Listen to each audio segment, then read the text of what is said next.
take a slide, find your zone every day.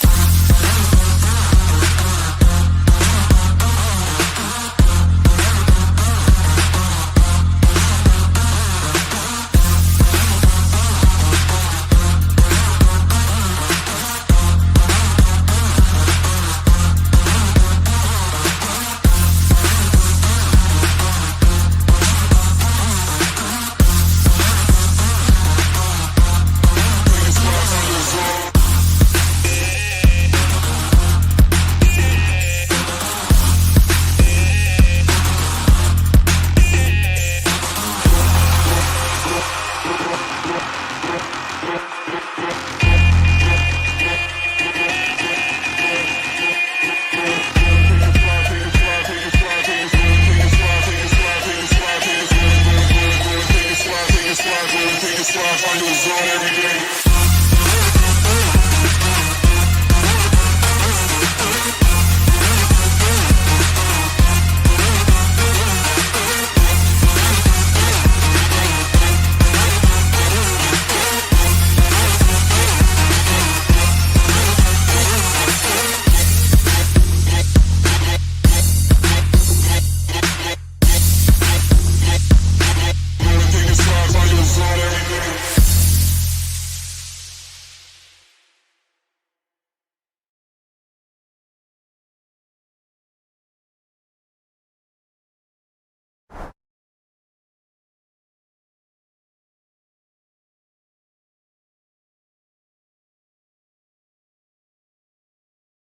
Hey Dad, do an impression of Joe Biden explaining the plot to Star Wars. So there's a galaxy parked on the side of a long time ago, back when I was working full time at anyway, I was the head of the embassy. It doesn't matter.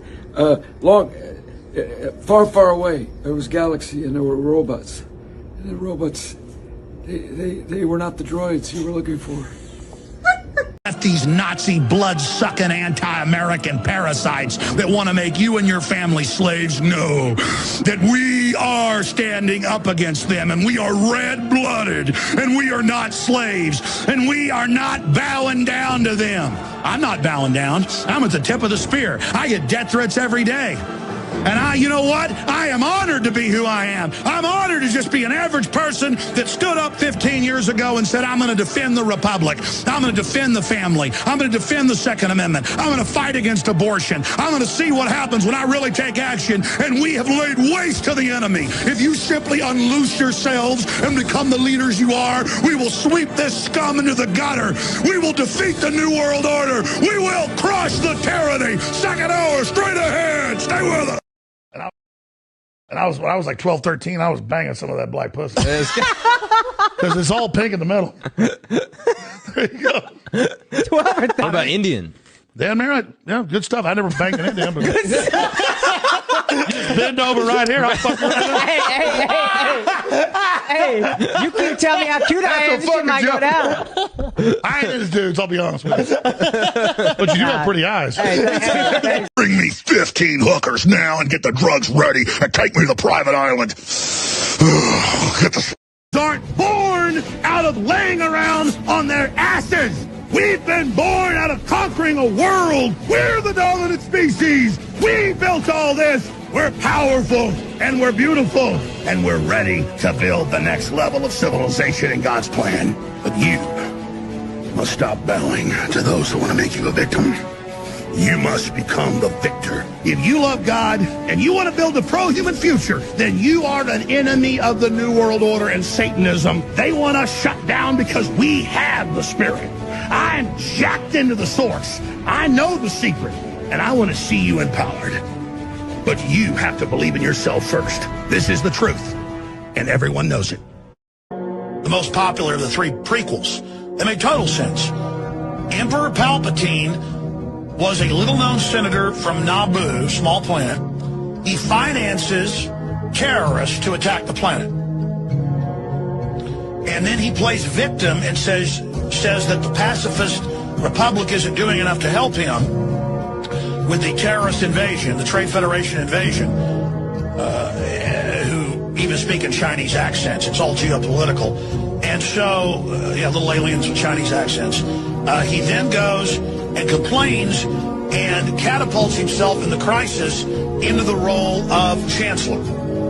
Because, he was the victim, but now he demanded something be done. He'd been a pacifist previously. Now he's chancellor. Episode 2 launches terror attacks all over the galaxy with groups he's secretly financing through his backers in the Trade Federation. He turns around, double crosses in the end. Lord Vader, kill Viceroy Gunray and everyone else in the... So basically, in the end, they knock out all of the people that backed him, which...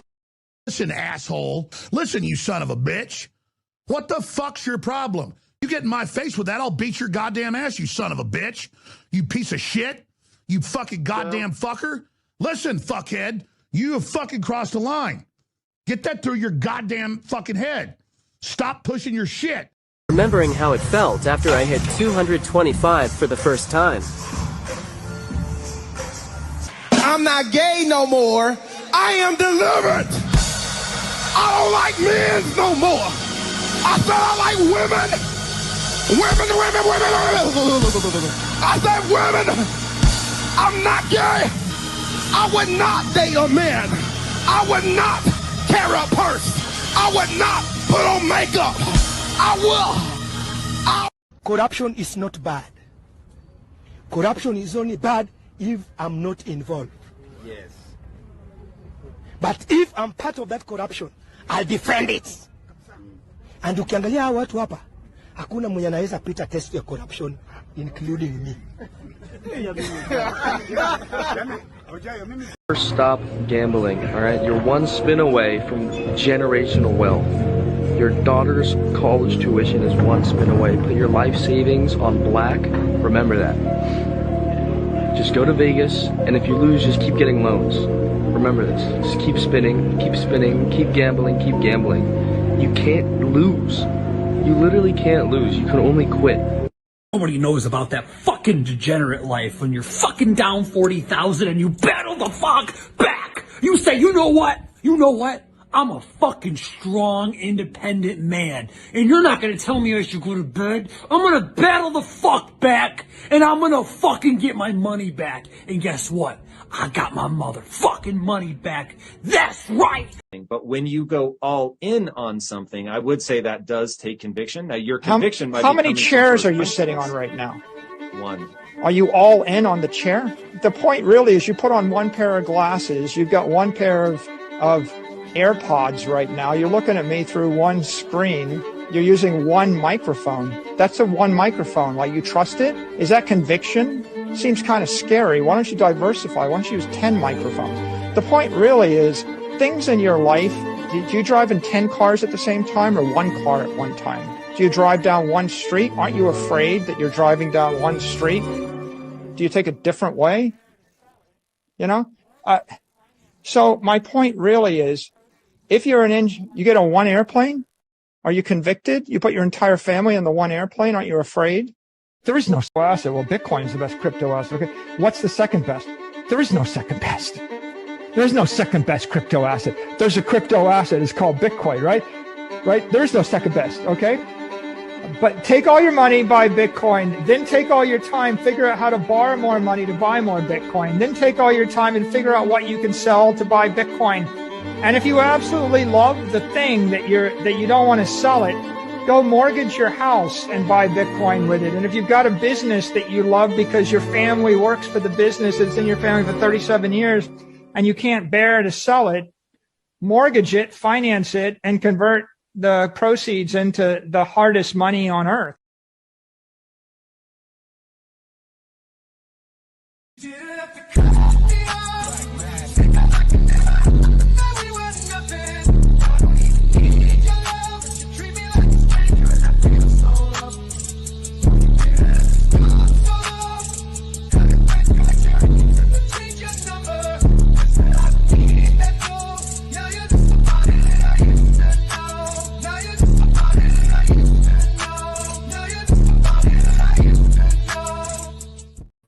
Good morning, Cell Pressure. How are we doing late today? complaining, whining, and crying while we're selling the price down. No. That's right. That's right. Things are looking pretty good. I mean, we have PulseX, at least for now, back above its 20-week moving average. So, yeah, if that holds the support this week, and then we get another nice green candle on PulseX, things will be looking mighty fine, I think, over there. Yeah, there's a lot of things going on in crypto right now. Ethereum's actually starting to catch a little bit of waves right now. I'm actually waiting for the official site for Ethereum to have actually there's like unofficial pages to their burn. It is now. It is now? Okay, good. Yep. And it actually, if you look at the stats there, over the last 7 days, it's been deflationary again, actually. And that's with like what, 3 Gwei? I think it had been at like half Gwei, and now I guess maybe we're at 3 Gwei, which isn't a lot actually. If you've been here since like late 2020, it's been pretty much somewhere in the teens to like during like high flow season, like 100 to 200, which is pretty ridiculous. Yeah. Yeah, exactly. So no, I think it's the upgrades having its desired effect. And the other thing I guess you got to think about for Ethereum is like what's happening with it. I mean, one of the things that'll be pretty major this year happening with it, I think, right now it's all like, oh, we're just testing this out, seeing how it goes. But if Christine Lagarde gets her way and the EU gets their central bank digital currency, then, I mean, that will be built on Ethereum, right? Most stable coins, that'll come out for Visa, MasterCard, different corporations and everything, probably be mainly built on Ethereum. So, you know who that scares? You know who that really scares? When Charlie says Visa, MasterCard, PayPal, Stripe, you know who that puts fear of God in? XRP, losing market share. Yeah. That's what scares them, because as soon as these incumbents, right? These are multi-billion-dollar corporations that have been around for a long time, and they do. I think Stripe Stripe and Visa literally like $1 trillion of transactions a year, and as a matter of fact, I think credit card debt. Like I think this happened in late 23. We passed about $1 trillion of credit card debt. Shout out to the boys. Shout out to all the to everybody with the credit card deck. But right now, XRP is in a nice spot to maybe actually do something not revolutionary, but revolutionary for itself in terms of getting market share. But if all these incumbents start getting kind of turned into crypto, it kind of takes away a little bit of their kind of power of trying to dig into the market. I think this is why they were being so aggressive trying to buy Circle recently. Because they're all launching in crypto. They're maybe launching on Ethereum, and they're all launching their own stable coins. I mean, like I was surprised. I don't know, like maybe every quarter, me and Charlie always go through the top 100, top 300 list in terms of like what's on CoinMarketCap and the top cap sites, because this is where like normies are looking at. And dog, like most of the top 100, like 20% of it is stable coins. Yeah. At some point, we need to take the stable coins off the list. Well, and the Trump stable coin for Liberty Financial is now in the top 100 by market cap. It's almost in the top 50, which is very, very interesting. And I wonder, because like Tron has some of the most transactions for stable coins. Like Chinese people love to use Tron when they're transacting, across like peer-to-peer stuff. It'd just be really funny to me if like on top of USDC, all of a sudden the USD1, which is Trump's stable coin, becomes like the most used, stable coin in China. Hey, how funny would that be? I wouldn't doubt. I mean, it's not a 0% chance. He recently just said, the Europeans are more insufferable than the Chinese when it comes to negotiations. Must be due to the French, right? Yeah, to the French, man. Oh my God, man! Don't get me started on the French, Charlie. I could be here all day. Kanye West, I'm sure. Kanye West admiring with his with them boys, and me with the Frenchmen. Well, and apparently Fresh and Fit is live now talking about whether Chris. Oh yeah, got a fucking hand job, dude. Fucking hilarious, dog, bro. This is so funny. If I was a betting man, I'd say yes. Can I tell you something? If this happened recently, I may have got called by him in the middle of the night. He butt dial. No. like, of course, this is textbook. This is textbook Aaron right here, right? I mean, he calls me off the henny, dog. I mean, I think I told Charlie about this. Like, he was like so drunk. He's like he smashed off a henny. His girl calls his girl's on the line too. Smashed off a henny too, and they're like, "Yo, Miguel, why don't you spit some game and tell this girl about crypto real quick?" What? He's like, hey, just buy that tip. Oh, so you guys don't know all the behind the scenes stuff we don't tell you guys. Hey, I would say, like, yeah, Chris getting the spotlight is long overdue. I'll say that much, like, I would say he's kind of like an underutilized asset in Fresh and Fit if I'm gonna, talk about that stream because Bill's too, but Bill's, like he'll put in the time before, he kind of gets out there and stuff. But like, I don't know, Chris's like personality and everything, I think would like actually mesh really well if he was actually like more of like a main character on their show. Yeah, he's kind of Chris is somewhere between like Myron and Fresh, literally. I mean, he is like right. He's right like in the middle there. Yeah, I'd say Fresh takes a much more of a velvet glove, where Chris takes the velvet glove off, has got an iron fist, and just goes for it. Yeah, but he's usually right. Which is usually right, yeah. But yeah, man, it's interesting situation, man. I mean, shout out to Chris, man. W. Don't fall in love with OnlyFans chicks or ex strippers, or I should have to tell you. I mean, life's changing money right here, you guys. If you do, you can escape them here with cryptocurrency, dogs. Hell yeah! Now is the chance, you guys. I mean, we had on June 6th, your chance to escape this intergenerational vampiric wife is here. You mind dropping the link right? Thank you, sir.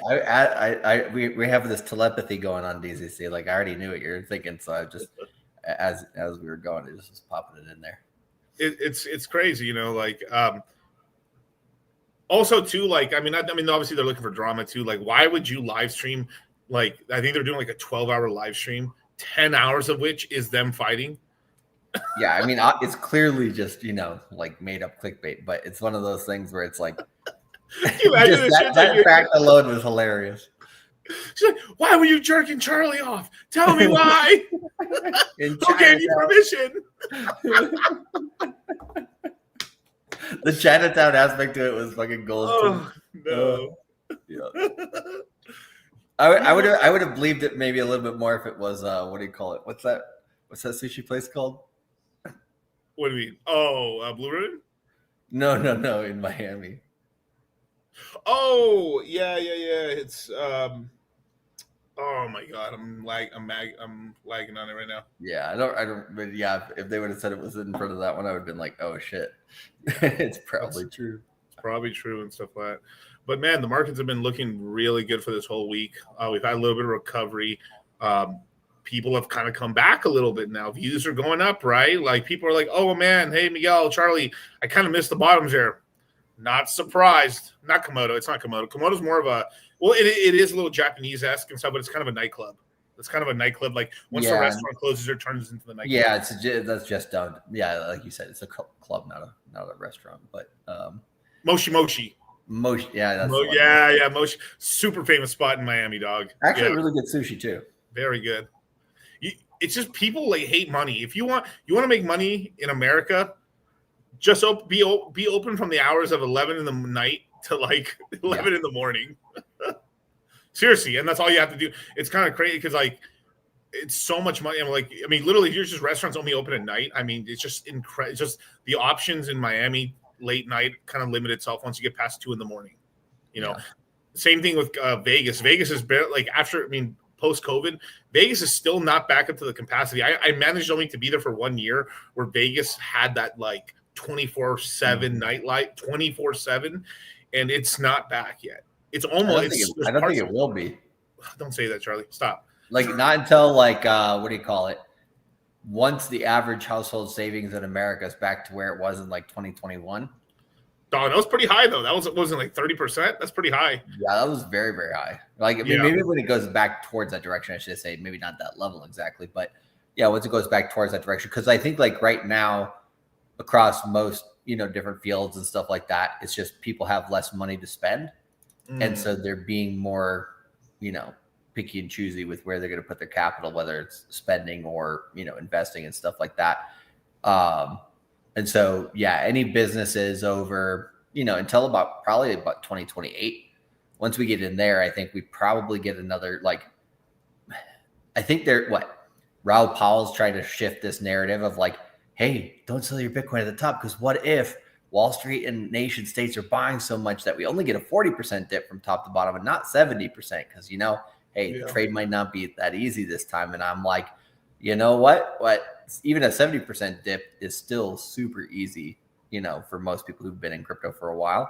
So either way, I think, the bear market's going to be rather minimal. And once we do get more liquidity injected into the markets more consistently, I guess, the more of because we've had pretty much a really unhealthy market. You can say like a recession, like half recession, half just shitty ass market since 2022. Right.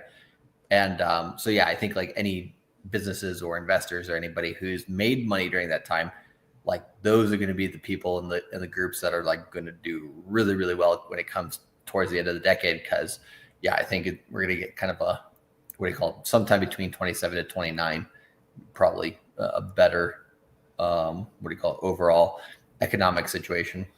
Right.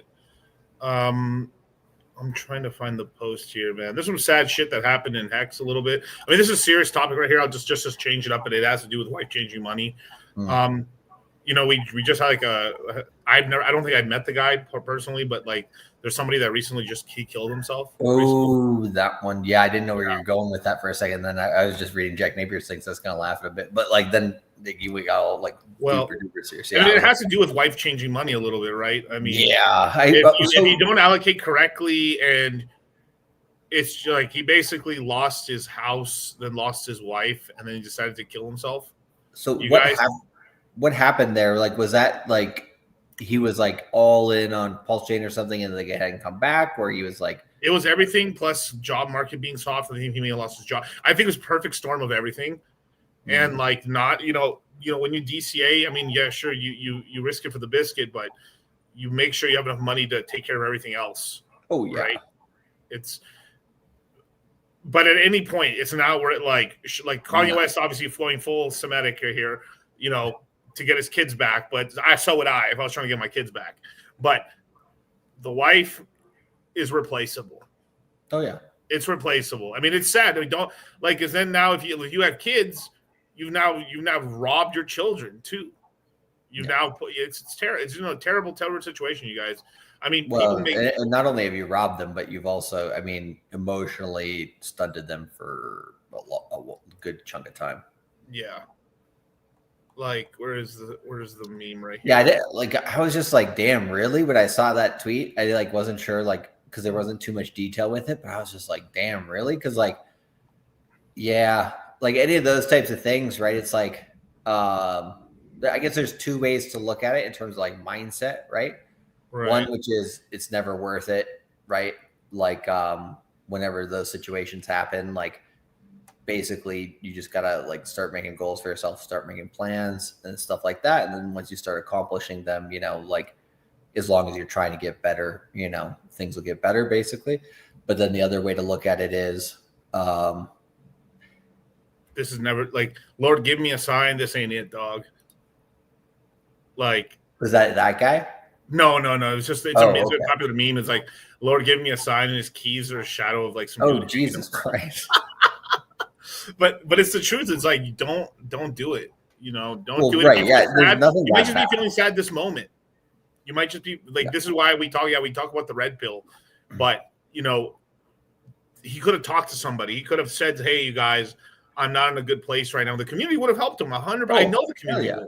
Well, and that's the other thing, right? That's what I love about the Pulse Chain and Hex community is like everybody has each other's backs. And like, I mean, we've kind of joked about it and talked about it before, like ourselves, right? We were like, what if, right? Like we had a perfect storm and like we're just all our, investments and stuff we got into all went to zero. Like, would we be able to come back and like, we're like, hey, fuck it. If we have to go like start collecting aluminum cans on the street, and start coming back that way, like, hey, we'll fucking do it. Me and Charlie have like made this whole fanfic where we're going to have an army of crows. Start teaching up the crows like domestic terrorism. so like there's like a 3-prong approach to this, right? Aluminum cans. Yes. Crows stealing people's money before they go into before they take it out of the ATM. And then what's the third thing? Meme coins or no? It was aluminum cans. It was that, and then I think from there it was basically like not just trading our way out of it, but like from there we were going to take money and start like I don't know. It just opened some sort of side business and stuff. Because at some point, once you have like a recurring 200 crows under your command and call, you generate pretty interesting amount of like spare change and like kind of income like that. Maybe eventually you open a laundromat. Right. I did actually read there were some prisoners who taught a crow like to get them a knife, but like basically like every time it got like a sharp object that brought back to them, they give it more food. And so then it just kept bringing sharper and sharper objects back to them until they got a knife. You can teach it up, dog. I mean, you get to the point too where like how crazy you can get. The crows, you could teach a crow how to take a casino slip. Teach you what a casino slip is. Does that one go pick it up along the floor? Some guy's like, my $500 for the mix. Why is there a crow in this casino? There's a stack of hundreds and like thousands, $1,500, and you have all these slips from the casinos. We'd only be able to get away with that at the Orleans. This army of crow, dog. That'd be so funny because people have done it before, but it's like so ridiculous. Like it's like, hey, you guys, I'm starting to I have nobody. I'm gonna become back a millionaire, right? Just do it through crows, an army of crows. Well, yeah. I mean, speaking of people down on their luck and stuff like that, like apparently, and the sewer people in Vegas, like the people living on the streets, there's somewhere between 1,000 to 2,000 of them now in total population. I'm like, yo, but like, I don't know, like long, kind of going back to that subject. I mean, it's a super serious subject and it's like, it's kind of a downer overall, but it's one of those things where it's like, yeah, like you said, nothing's worth that. There's always something to come back from. But yeah, that's why I kind of like, sports and like different, competitive activities and stuff like that are I think are important to watch for like, good mindsets and stuff like that. Like a guy like Adrian Peterson just has like a really interesting story because like his story arc is like so up and down or whatever. But like in terms of injury, right? Whenever he got injured, he was just like, no, he's just like, this is not happening to me. And like, the training regimen he would do to come back from that is just like insane. I think he, forget what injury it was exactly, but it was like an ACL or something in his knee. He just like absolutely blasted it and usually take like a year and a half or 2 years to come back. He came back in 9 months and had the best single season running by yards that anybody had since Eric Dickerson, which is the all-time record. And it's just like, I don't know, like whenever you kind of hear stories like that more frequently and stuff like that, I think it does motivate people. When I was starting Cultivate Crypto and stuff like that, you kind of have to, when you start your own business, you have to kind of put like a certain mindset into yourself and like, watching, I think there was like Jim Carrey, Arnold Schwarzenegger, Sylvester Stallone, any of these kind of people who've kind of had very like zero to hero type moments where they have very interesting things to say. So like, I don't know, like whenever people I think are, in a situation where it's like, hey, like I have a really high mountain to climb, come back or something like that. Like most of the time it's just like really shifting that mindset and being focused, to be able to accomplish, your goals and something that can basically get you back. Cause like, yeah, there's a lot of people, when you first get into crypto, people are like, I don't really want to be in this space for very long. It's kind of toxic, and it's terrible. People are stealing each other's money and like, they just focus on all the negative things about crypto. And they're like, I want to make that really big bag. And then I want to just leave this fucking space because, crypto's kind of a scam and stuff like that. Right. But that's the classic like, you know, the end goal versus the journey, and the journey is really the important part, right? Because yeah, once you hit the goal, once you get that goal, you can very quick. I mean, 9 times out of 10, people just lose it all eventually. Yeah, because like, but yeah, if it's just like, hey, keep putting it all on black, you know, every fucking time, like, yeah, exactly. Definitely. You know, we have a little message here from our, I guess this cycle's wizard, Scottie Pippen. Dude, I can't believe he's been fucking correct since August of last year. Like, absolutely killing it. Altcoin season here. What are some projects you're bullish on? I'm looking at a few: Ethereum, XRP, Sol, ADA, Doge, SHIB. This is the most surprising to me. SHIB, MOG, and of course GameFall. That's his project. That's his project. He's gonna shill it, of course. course. But to be honest, like, he's found probably the best way to shill it, which is like get popular for reasons of not shilling, and then like just shill the shit out of your own stuff along the way. Yeah, because he's like if someone is like, yo, dog, Scotty beat me up, dog, because like, damn, dog, you're making me a lot of money. I remember like a month ago on Moongang, I mentioned Scotty's call, and you were like, what? No way. And you were just like not accepting it. And now everybody in crypto is just basically like, this is the truth. I mean, yeah. But I gotta give myself some flowers here too, man. I was calling, like, it felt weird to say, but I felt like I think it was April 20th to 25th. I think it was one of those 2 days. I was like, I think we're in alt season now. Oh no, yeah, absolutely. Yeah, we're in alt season now. Because it could have totally gone the other direction. For sure, of course, yeah. Right? When macro news comes out, and like I'll talk a little bit about the macro in a little bit, but what's going on, why someone asked earlier, like, hey, what did the stock market kind of go up today? But like crypto kind of went sideways to down, and there's reasons for that, right? There is sort of like a cliff happening in 90 days. Everything is happening in 90 days. It's kind of it's just like there's a lot of like different little things happening to like end of July, early August. Right. Which just why everything's magically coalescing right there. Weird, Hey, gives a good time for the next crypto mindset course to make a good chunk of money, get some profits. I mean, I think our extension of the profit taking course, or the I don't know what we're gonna call it yet. We have a couple different names for it, but the cash out course as well, whatever we're gonna call it. But that I think is going to be the perfectly, like, I don't know, just one of the most, like, I don't want to toot our own horn too much, but it's like one of the most perfectly timed extensions onto the crypto mindset course that we might have ever had, because there's going to be multiple profit taking opportunities along the way for the rest of this year. But it's like really a balance between, it's like one of the first images I wanted to use for Cultivate Crypto actually was a bonsai tree. So that Japanese, like, I don't know what you call it, like a little garden tree that you prune and basically cut, but like over the long term, like it grows a certain way, and like, then it looks aesthetically pleasing or whatever.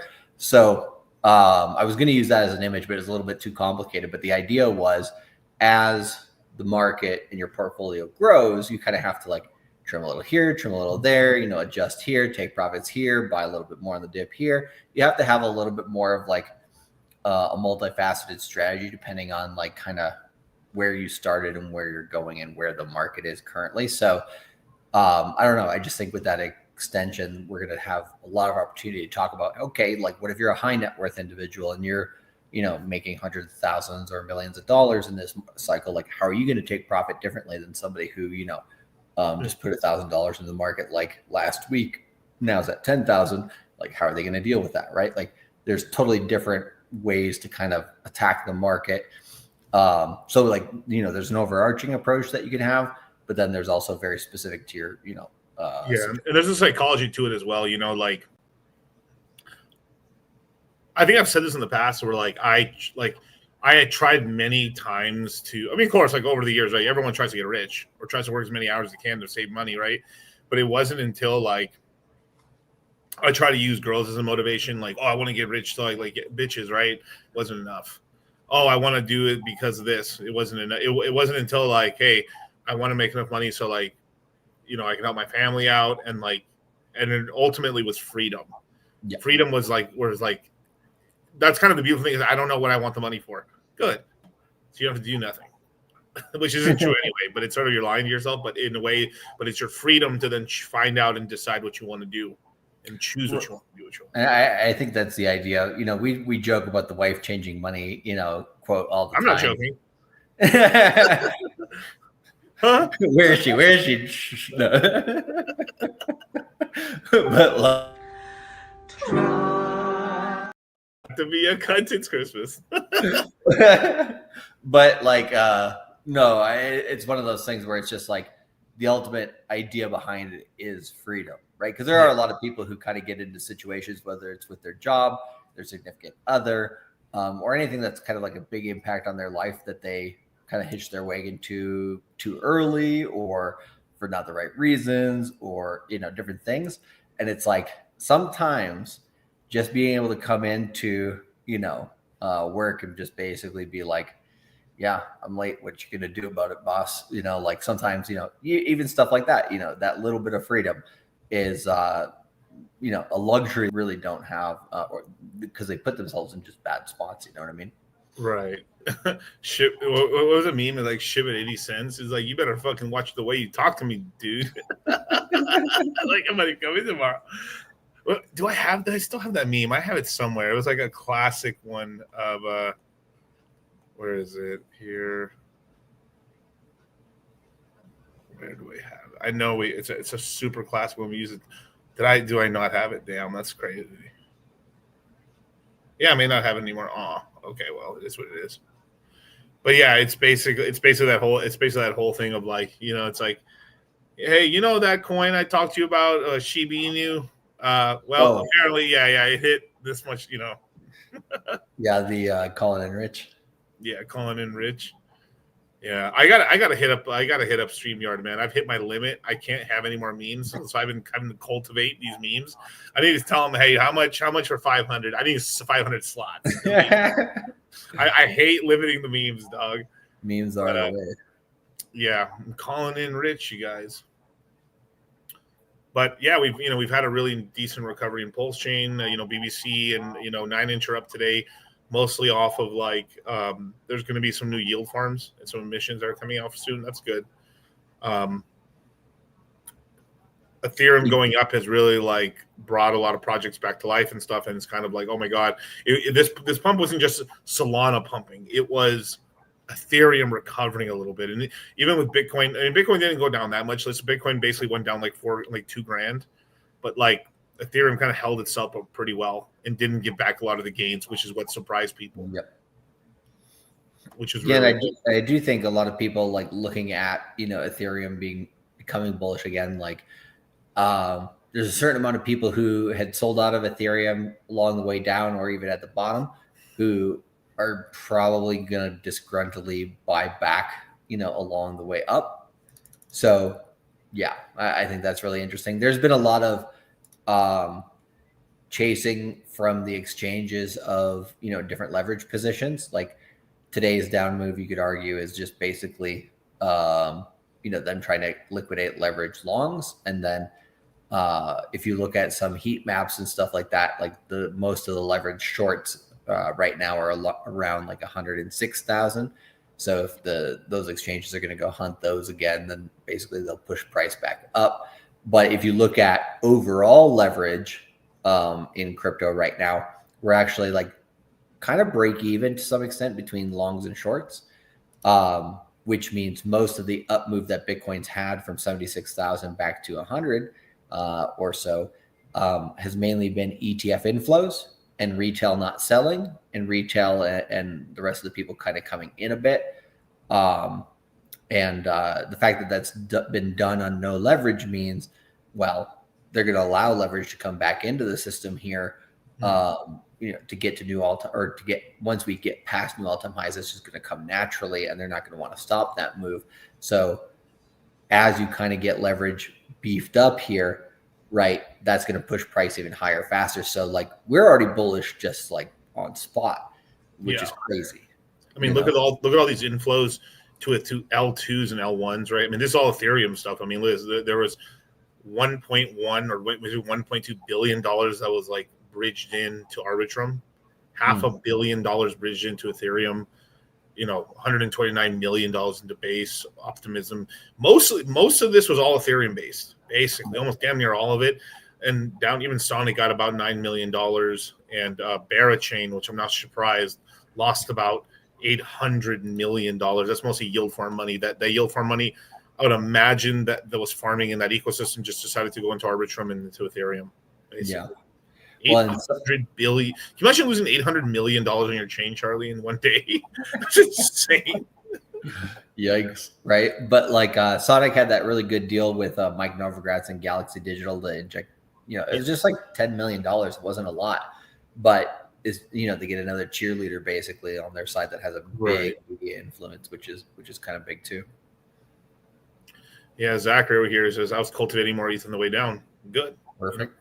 You guys have plenty of opportunity to buy. I mean, for most people who've been following for a long time, most people had their Ethereum bags set already for sure. Yeah. But even me, I had to buy at 1,400 because I was like, wow. I mean, I said for a while, I was like, well, I'm done buying Sonic, and then Sonic decides to go under 50 cents, and I'm like, well, here I go again into my wallet. Yep. But yeah, it's important. Yeah, conviction. Pulse Chain made new all-time highs. It was a decent time to lower the cost average. Yep. I have guys that hit me up. It's like, Miguel, what was the average sack rate for like a top 10 wallet? It was this. My average is lower than that now. I'm in profit, dude. Yeah. Well, in most of the market, in terms of Bitcoin terms, right? I think the short-term holder cost average, so the people who've been buying over the last 155 days, which usually if you hold that area as support, you're bullish, you're in a bull market. I think that's around like $93,000 right now. So Bitcoin has a lot of room to slash around. Like most of the people who've been in the market here for, a good bit, the majority of the cycle or whatever, should be majority in profit, right? And even the people in the short term, they haven't been selling when they get to a break even. They've been buying more, so there's plenty of room for the upside. But a lot of Wall Street just doesn't want to see that right now for crypto because, they think, sell in May and go away, and, crypto never has a bullish summer. But obviously, I think, what is it, like once a cycle, we have a pretty bullish summer? Yeah, it's usually, at least one summers are really nice. We usually get, it's usually one summer, and we get like a part of a summer in one that's pretty decent as well. We haven't really had like a summer pump yet this time in crypto. Like 2024 obviously was terrible summer for crypto. This is more of accumulation, obviously, than anything. 2023 was kind of just like, it was like okay, but it wasn't like super bullish or bearish. It's sort of coming off the bottoms, but ecosystems are dead. Yeah, and there really wasn't that much creation of coins as well. Like really, I mean, not until very late 23. Yeah.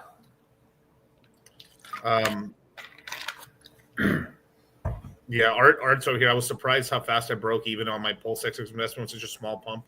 It pays the cost. Yeah, that costs. Now, that only works if you believe in the project and you're doing the research and you're not just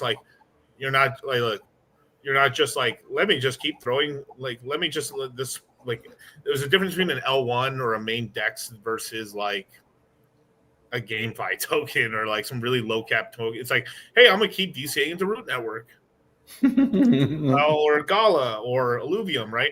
Like, I have a bag I bought for sure, but like at a certain point, like, cool, I hit the number that I wanted. I'm gonna chill out. No, Miguel, I have wife changing money to make. It may be my current wife, but I shall lose her. I promise. Revenge trade. Revenge trade. Yeah. But yeah, Pepe has been sweet. We actually have recently, as of like yesterday, actually, we had a really good move in WIF, believe it or not. WIF, I mean, Pepe was, in terms of the 7-day, on the top 100. You know, Pepe was the number one basically crypto with the most gains in the top 100. It's now WIF. WIF's done a really, really decent move actually. But damn, with something even like Ethereum, right? It's up 35% on the week. 35%. On the it was week. The first time I've seen Ethereum, like on our Friday show, the AMA stream, the what do you call it, coin request stream. I was just looking at like biggest gainers, like I do on the 24 hours or whatever. Ethereum had a 20% gain within one day last week, which was the first time this entire cycle it had ever made it more than 10% in a day, pretty much. Yeah. So like, because it never comes up on like that daily volatility index essentially. So I was like, that is really important to pay attention to, especially because the sentiment was still like, if you're still buying Ethereum, you're retarded. Yeah. And Fallout Zone's got a really great point. We're seeing a lot of people, crypto Twitter people, not in profit yet, claiming they've been here for multiple cycles. Yeah, it's a lie. Or I know, like, some of them have just essentially like lost it by betting on leverage and losing, which is or a they good portion have really shitty projects too often. Yeah. Or just meme coin, or they meme dollar profits. I guys, just, I mean, there's tons of guys who bought Ethereum at the lows and made some multiples, bought Bitcoin in the lows, and then just basically aped it all into meme coins and then lost on Solana Summer or Solana Llama run on the meme coins, and then not doing so hot right now. But because it takes money. I mean, someone bought the top on those, right? I mean, hey, Yep. But if we go here, right? I mean, we have like a 2x basically on Dog with Hat, which that's good. It's pumping. Pepe's done really good. Injective has done really good. But Pi Network still conundrum to me.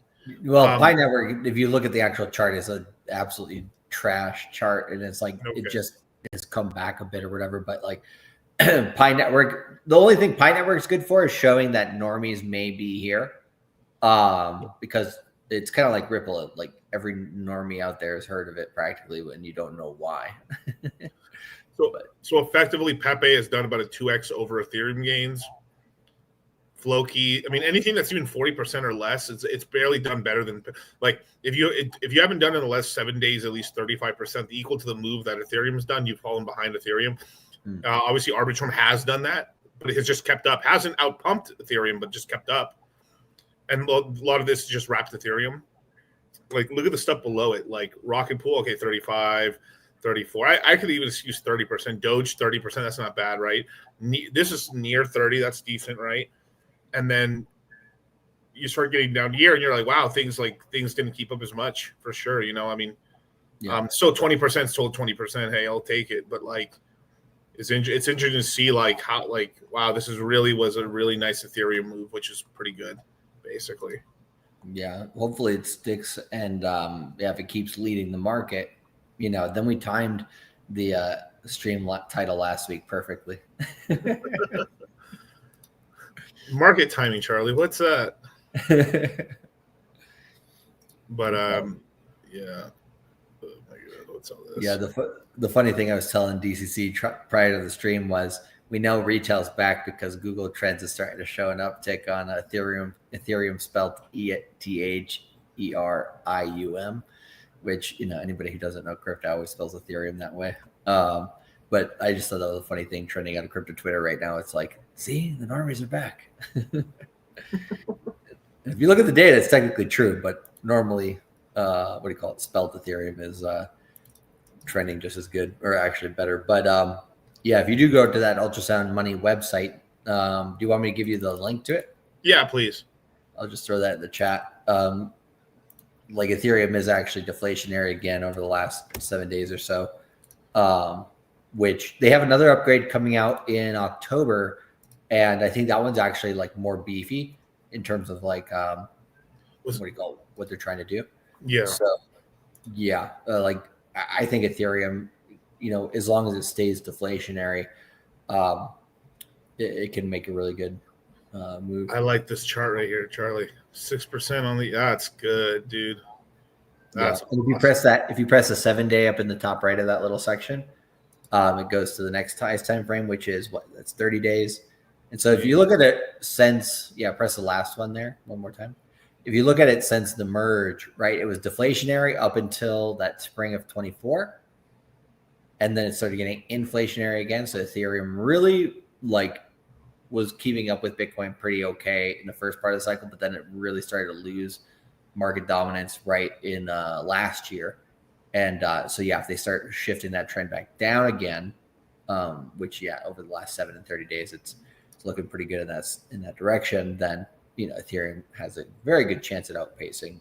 Plus, it's only gotten 10% of Bitcoin's ETF inflows. So, at some point, if the spot ETF buyers want to rotate to Ethereum, especially if they do end up getting yield on Ethereum, from having staked Ethereum on those ETFs. Then if that ever comes into play, then yeah, you better believe the ETFs are going to go into their harder. And so deflationary plus ETFs plus, actually using the chain is a way better experience than last cycle. Plus, retail has a little bit of liquidity to spend. Like it can really come back pretty well and hit that 7,300 mark. I think is very possible still. So let me ask you something, Charlie. Has Ethereum improved, or have we just gotten more used to it now?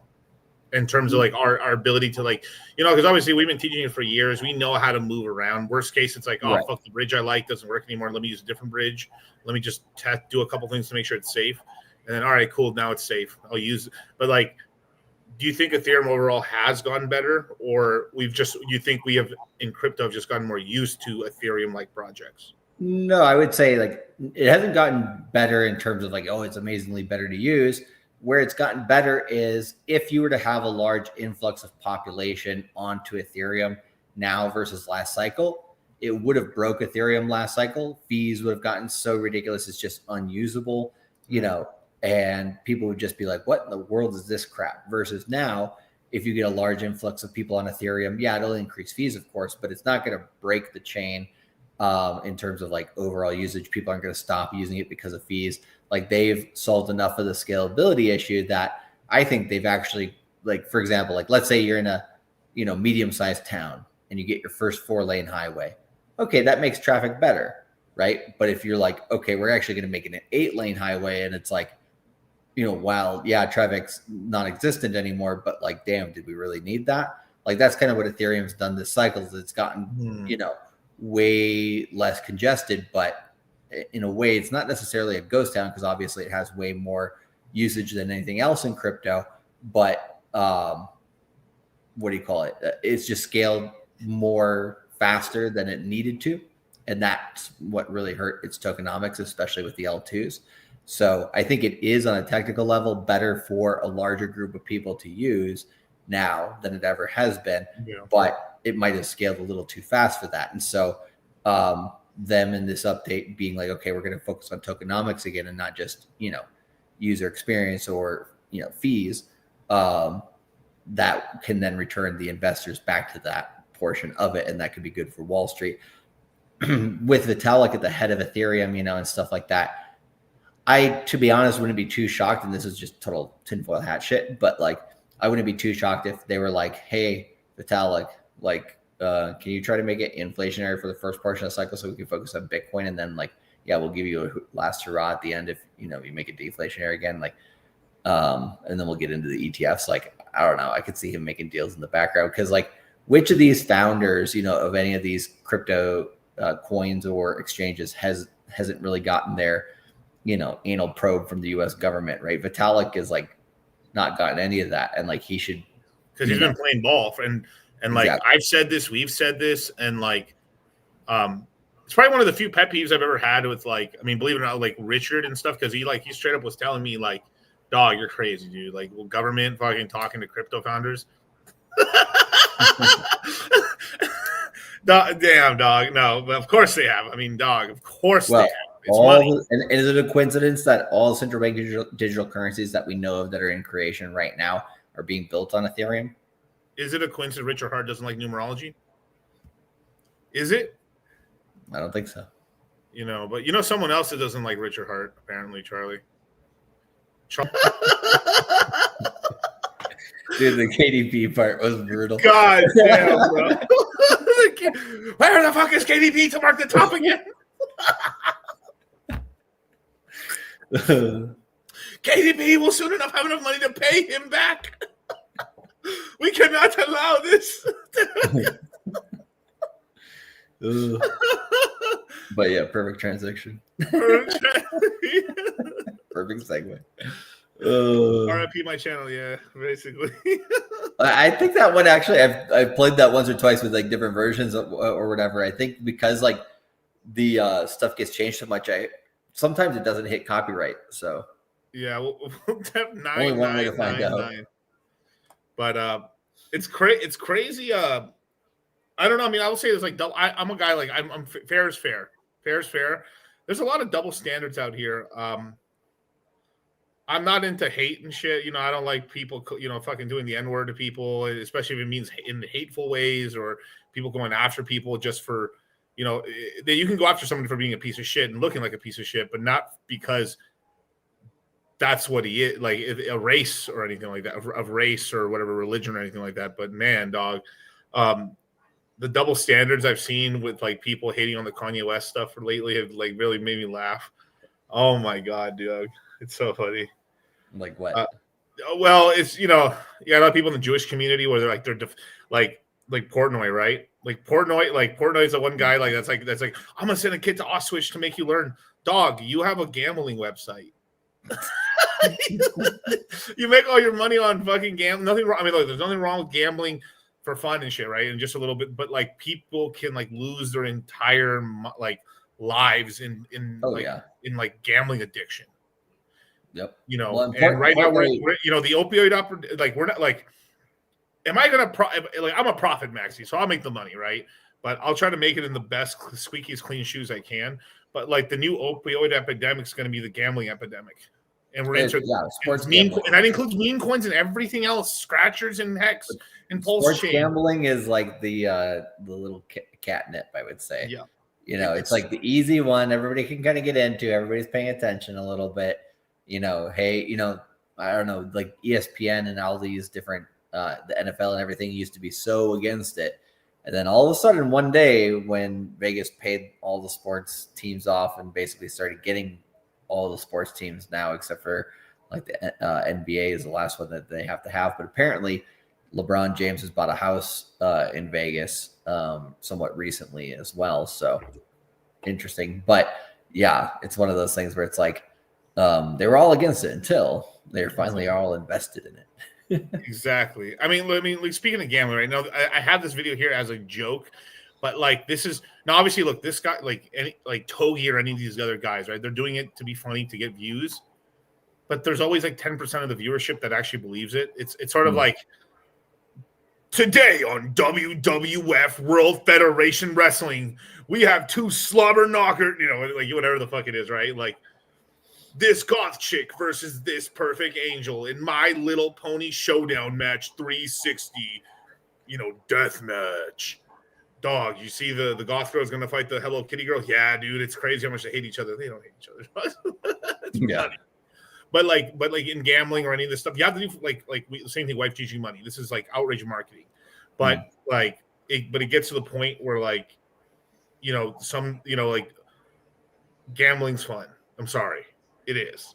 It just is. Gambling's fun, but gambling's also like the thing is if you're just randomly going like investing and gambling is not the same thing, but at the same time, you can both can have outcomes of you losing a lot of money, right? Because market goes. You could be your thesis is 100% correct. The market's just not acting rationally, or just not going in that direction, or something happens, or a black swan event, and then you're wrong. Yep. You know, but you know where the difference is in investing, you have more of an edge, like that. You have more of a house edge, where statistically you're more likely to win on that investment and bet. Well, and versus gambling, fundamentals to it. Yeah, there's fundamentals to it. There's nothing's 100%, but like just like I can tell you, Bitcoin will hit $1 million in less than 10 years, which 10 years is a long time. It's been less than that, I believe. But like if I was just like, you know, 200 and like, what was your bet with Gigi? Like my safety blanket. $206,000 Bitcoin. If we get past there, I get another 20K from them by Christmas. I don't know. Maybe. Hey, it's not looking so crazy. It's within the realm of possibility. Hey, it's not crazy anymore. It's not crazy anymore. But you have to admit, like when people are acting like they're just drunk, like I mean, like I saw Togi recently, right? Togi's on. He obviously just like Richard Hart did outrage marketing, just like Andrew Tate is doing outrage marketing in a Bugatti and doing all this other stuff and everything like that. Like, it works, it's cool, but then you have to know, of course, hey, you know, it's partly jokes, right? Like he's like, I don't know, man. I just get blacked out drunk and I just gamble real hard. And then one day I woke up in a Ferrari. Like I woke up in a Lamborghini. That's what he said. He's literally Jim. He's like, yeah, I just kept betting more as I lost. I just kept betting more until eventually I won my money back. And then I bet more again. And then I have a Lambo now, dog. Working hard isn't real. It's a lot.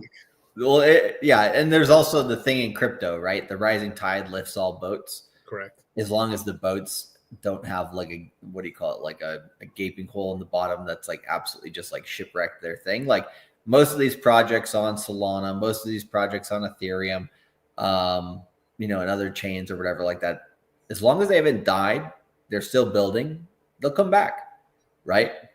Like Illuvium. Yeah. Sorry. Sucks, right? Like it's one of those ones where it's like probably better to rotate into something else. But will the price come back to somewhere somewhat reasonable, within the bull market? Yeah. But there's a difference between that and something that lost, that's something that lost its essential like bear market bottom support versus Gala, right? It didn't lose its bear market support bottom. So it'll probably pump back up to its like 6 to 8 cent area that it's done every single time this bull market. And then it has, a 20% chance of breaking past that. But, seeing what it's done so far and kind of the what do you call it, strife within the organization or whatever, it has a lower chance to break out than other things versus Beats, right? Yeah, the price hasn't been doing great this cycle, but now that they've transferred over to Sonic successfully, have a really good working product, have the backing of the Sonic Labs Foundation and everything like that. Holy shit, this is one that's coming back pretty strongly. Radium, for example, looked like it was dead in the bear market. Now, that Solana survived and it was one of the ones that wasn't super tied to Sam Bankman-Fried. It's a working DEX, even though I would say they were kind of behind the 8 ball against Jupiter and Pump Fun until just the last like 2 months. Now they're starting to, push back really good, try to get more stuff, that's Solana focused and try to pump Solana to new all-time highs. So that's a very good, utility on chain and stuff like that. So, a lot of these projects, they can like Matic, is one that like there's still a lot of activity going on. It's not going to die, but it's not going to make you a lot of money either. So like kind of noticing the difference between all those different types of projects, and which ones, obviously as the rising tide lifts, the majority of boats that haven't died yet, yeah, like you said, you gotta be ready to be like, okay, this one just basically came up because it hasn't died yet. This one came up because they're actually building. This one came up because a VC got into it. Okay, maybe that's a signal for more money coming into it, or something like that. Like as long as you know the difference, you can take profits on it differently as well. If it's like, yeah, this just came up because the whole market came up, like, yeah, when it does come up, take profits, of course. Yeah, and then too, like, it's a boring portfolio, still a good portfolio, right? As long as you're making money, right? You could just have bought mostly Bitcoin and Ethereum. You'd be very happy right now. You may have been mad for about a year and some change, and like, oh, Ethereum's kind of lagging behind. Screw it, and now it's come back a little bit, and you're like, wow, this is pretty awesome now too, Yep. And that's the whole like even flow about it and stuff. Investing for the long term, and getting those multiples and really collecting on the capital. Can Illuvium get at least reach $50 this year? Yeah, I'm not worried about that. Yeah. $50 is nothing. Boo is not going to do much until we crack above $1 on Sonic, and the distributions of the first airdrop distributions get given out. You're going to start seeing a lot of projects trying to make something happen. That's why I took a position in Equalizer recently, sub $2, just because I was like, you know what, it's so damn cheap now. Maybe he's still around YouTube. He's still on Twitter doing space. Dude, we need this actually was a big gripe I had with shout out to Dracula Presley and all the guys, but I was telling these guys, you guys got to get the YouTube side up more. Yeah. It's this whole just Twitter shit is not doing it. That was good back in 2017. Yeah. But crypto YouTube basically became over-supplanted crypto Twitter in 2021.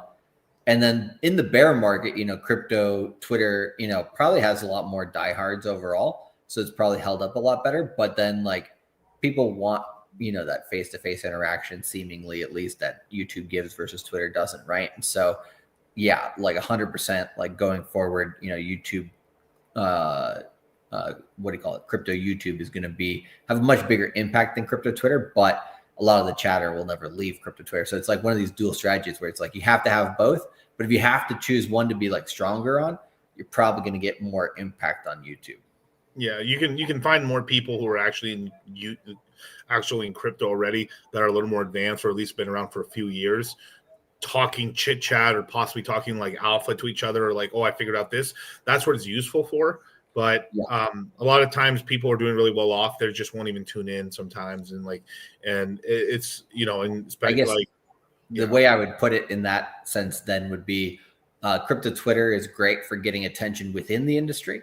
Yeah. And crypto YouTube is a great way to get attention from everybody. You know what I mean? Like you can network within the industry much better because there's a lot more conversation happening on Twitter versus on YouTube.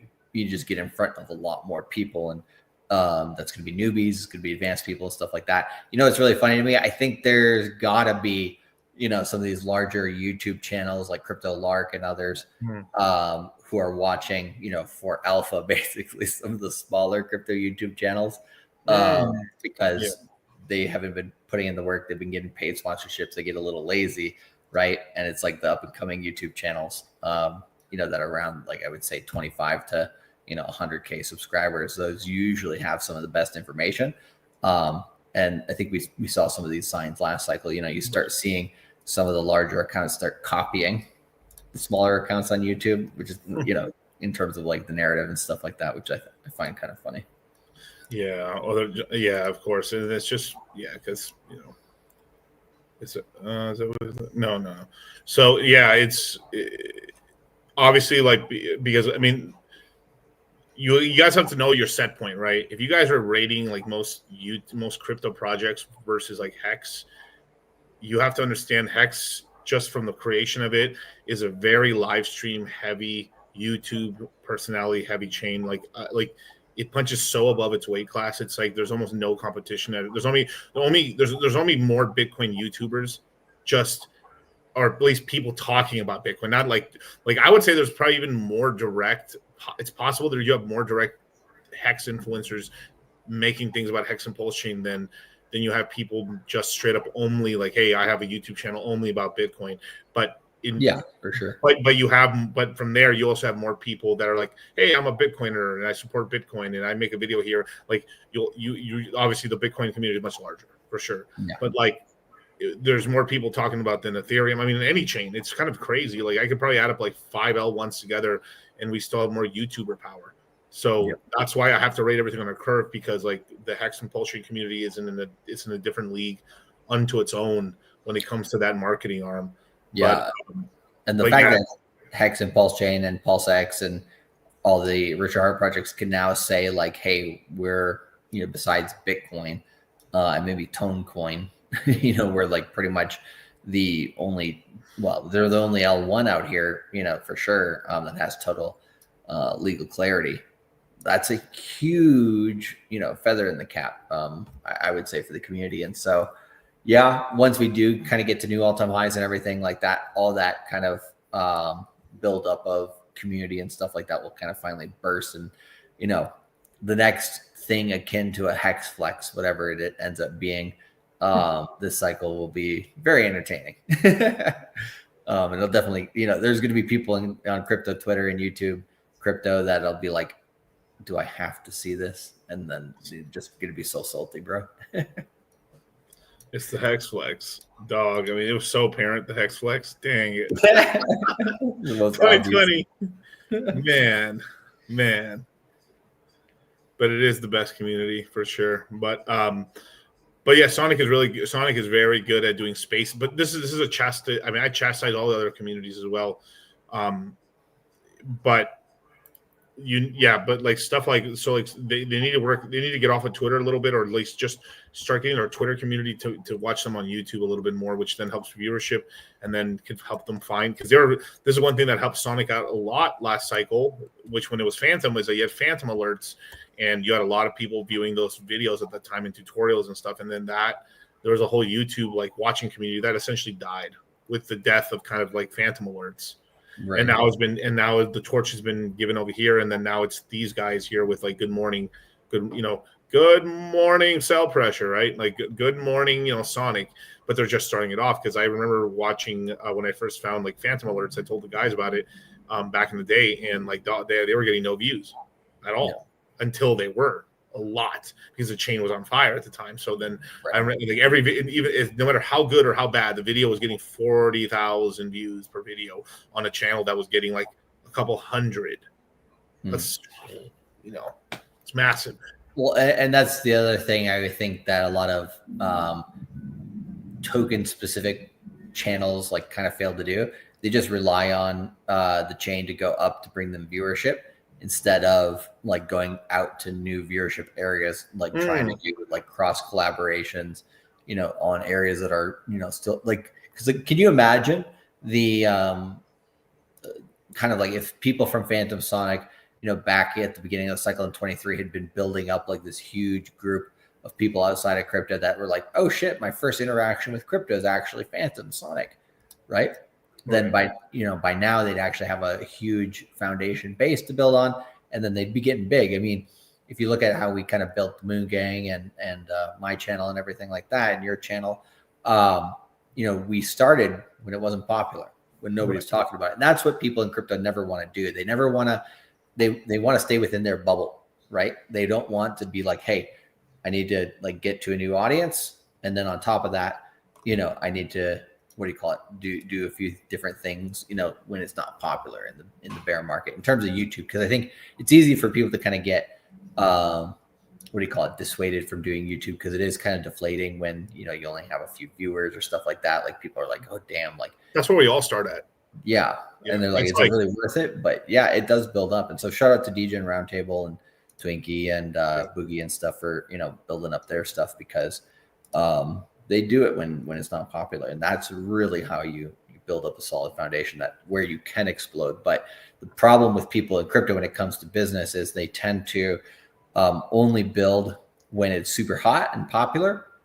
And then they overbuild. They think they have too much money. They overinvest into whatever it is, infrastructure, ads, or anything.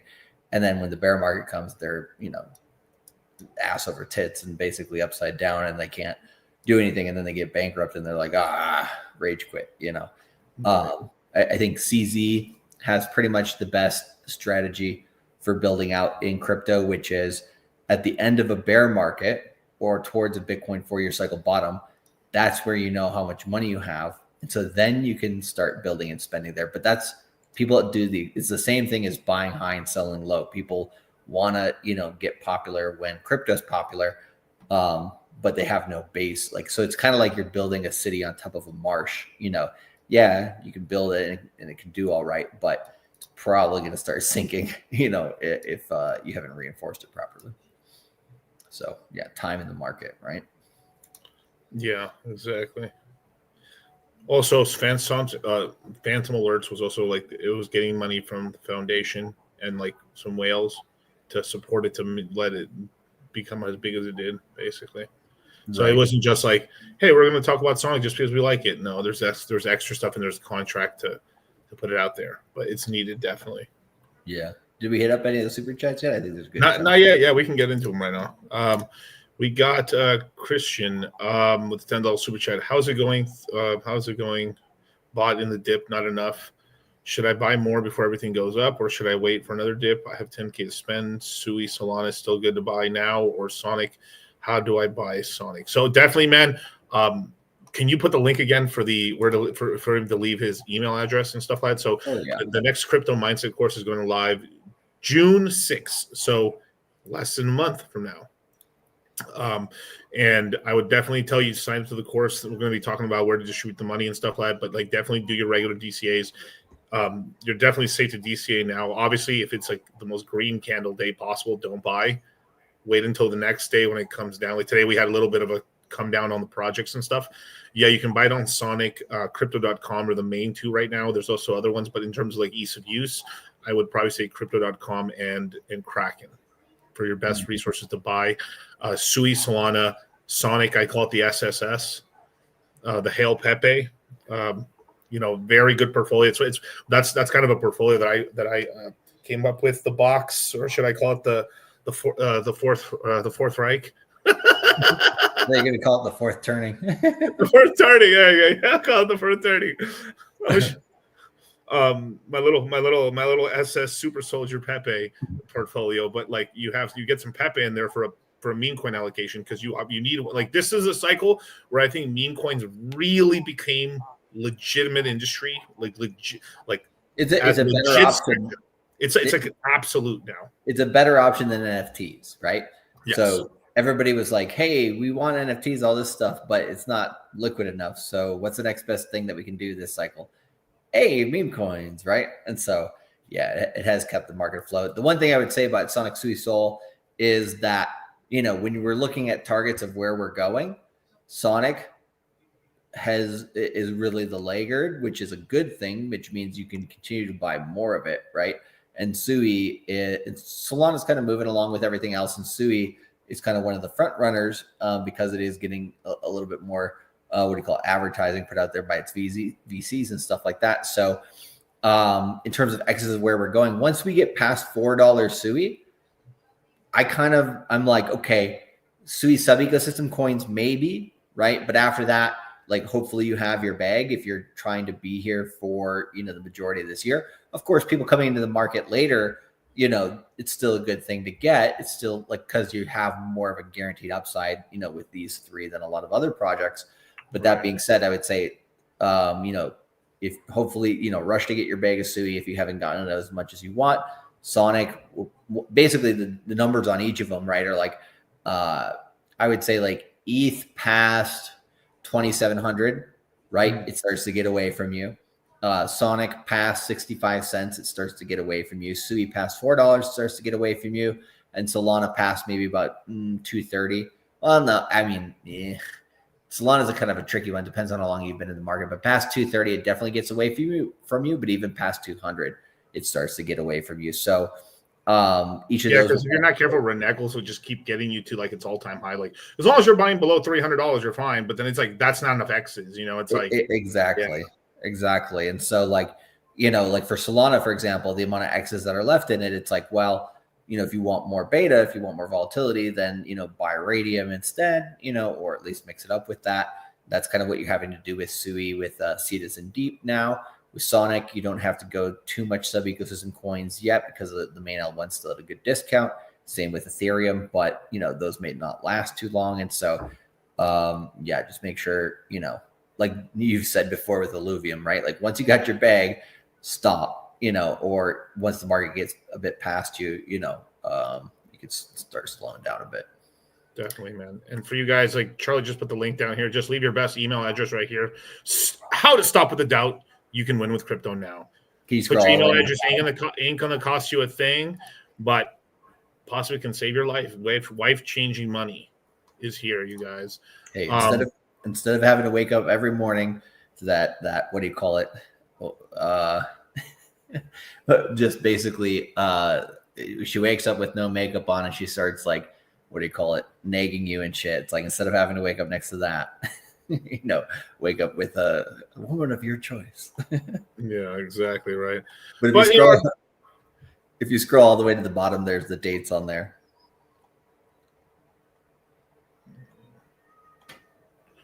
June 6th, right here, man. Bam. Yep, and I mean, yeah, Fresh, Myron, they're all paying attention to the market right now. They're just like, damn, like, you know. I would say a lot of people are kind of surprised that the cryptos continue to do as well as it is. But then when it does, they're like, they remember, you know, the conversations we've had and the stuff we've been talking about the last time we were on there, the stuff we've talked about in the background and everything. And like, when everybody starts flipping a little bullish, you're like, they start seeing the vision. You know what I mean? Right. And so I don't know. This is like, I think this is going to be a really fun course for that reason, because, you know, we're kind of getting into that, you know, new all-time high with Bitcoin past 110. Like, the vision's real. Yeah, you know, you didn't just dream this bull market. You know, it actually exists. You know, and you're gonna have a great time taking profits for sure. Definitely, but don't just take our word for it. You buy this for $39.99. Guess what, folks? You take the L away. You put a W there, baby. You're a winner, man. You're the real deal. You're picking up chicks. Let me tell you something. You buy this set at $39.99, baby, you're the cock of the walk, man. You walk into the bar and you just find the hottest chick and you go, you, me. Guess what? She says, why would I go out with you? Because I bought the deal on Wild West Deals for $39.99. That's why. She says, can I go home with you? That's how simple it is. That's how it works. That's what this set brings to the table. Because you know what she sees? She sees a man who knows what he wants. She sees a man who says, good deals don't get by me, baby. I move, I act quick, I act now. I go to wildwestdeals.com, boom. That's why you're hanging with chicks all night long. That's why you got guys like Michael Jordan calling you, wanting to hang out with you, baby. Because you bought it for $39.99. And right here, it's for free, man. Just leave your email address and you'll be alerted for when it goes live. June 6th at midnight Pacific Standard Time. Get in or be poor. Get in or be childless. Get in or be wifeless. Get in and be virgin. Or hey, stay how you is. Yep, you gotta break that crypto cherry sometime. And what do you call it? Yeah, it's just like I said, it's just gonna be a really fun course. Oh, and there's a little something extra in this course that's coming out as well. I don't know if you want to. So we have been getting people asking us, hey, Miguel, you know, we get in the course, we DC at the right times, and you know we get into a lot of good coins and make some profits and stuff like that. But we want to get a little bit more hands-on training on how to take profits within quarters or within these huge market upswings and stuff to be able to buy back lows. Well, we have we're still debating on the name of it, but the Take Profits course or the profit taking course and stuff like that is going to be something that we're going to have an add-on. That's going to be extra webinars just on basically profit taking, essentially swing trading, what to do with profits, where to store them, basically on chain or off chain, basically, and more or less sort of like. We've had a couple discussions with people like, damn, dog, I've never had this much money in my life. Some people do have some existential crises a little bit, like, dang, what do I like? Yeah. What do I do in my life now? It's like, well, so like obviously we'll guide you the right way when it comes to certain good things, like, hey, don't kill yourself. You got rich. Let's not go scuba diving. Let's not go jump off a plane. Let's not get a motorcycle. Okay. At least not too often. It's not too often. I mean, you're already going no condom deep in Thailand and stuff. I mean, that's one risk enough, okay? But like that's multiple risks at the same time. What are you talking about? That's a lot of risk. That's a lot of risk. Sir, I've got it all in a hot wallet. It's a man of danger, man of mystery. Terrible. You son of a bitch. I know there's too many people in here with hot wallets. You need to stop it. Put that shit in a fucking treasure. Hey, DCC, I know I'm supposed to get a treasure, but I still got it in the meta. Hey, but an ETF is somewhere in the middle, Yeah. Anyway, I'm going into a submarine to explore the Titanic. Terrible dogs. That's some bullshit too, because those people died like the military knew when they died like right away. Yeah, and anyway. Is it considered insider trading if the voices in my head tell me to buy Pepe? Well, no, but like look, it's so counterintuitive. It's like when the price goes up, I'm happy, but I can't buy because I'm happy. When the prices are down and I'm sad, it's when I have to buy, but I'm angry. It's such a conundrum. But this is, I mean, when you think about it that funny, that's really how you have to be like, damn, can it be any lower? Can Richard suck any more? Can the price of Pulse Chain be any low? A new all-time low? Are we fucking serious right now? Fuck it, I'm gonna go buy right now. That's when you buy. Like versus like Richard's God's gift to earth, that beautiful, immaculate man. Oh my God, I'm gonna name all my kids Richard Rich, Richie Rich the third. Like all my children, Richard the third. You're never gonna see so many hard R's in my children, Charlie. I'm gonna throw hard R's everywhere, Charlie. And this is when they choose to buy all in. This is when they choose time to sell the house, Charlie. Time to take the second mortgage. Time to sell the wife into slavery. This is when, it's like the Hex movies. Like, so honey, how much money have you put into this thing? Well, all of our house money. To be honest, I was gonna ask if that earlier guy was that guy. You know what I mean? But like, no, dog. I mean, no, it's not. It's so RG knows the guy and stuff. And so, Yeah, he's cool, and he's pretty well off. He actually is pretty well off. He did all right for himself. But Yeah.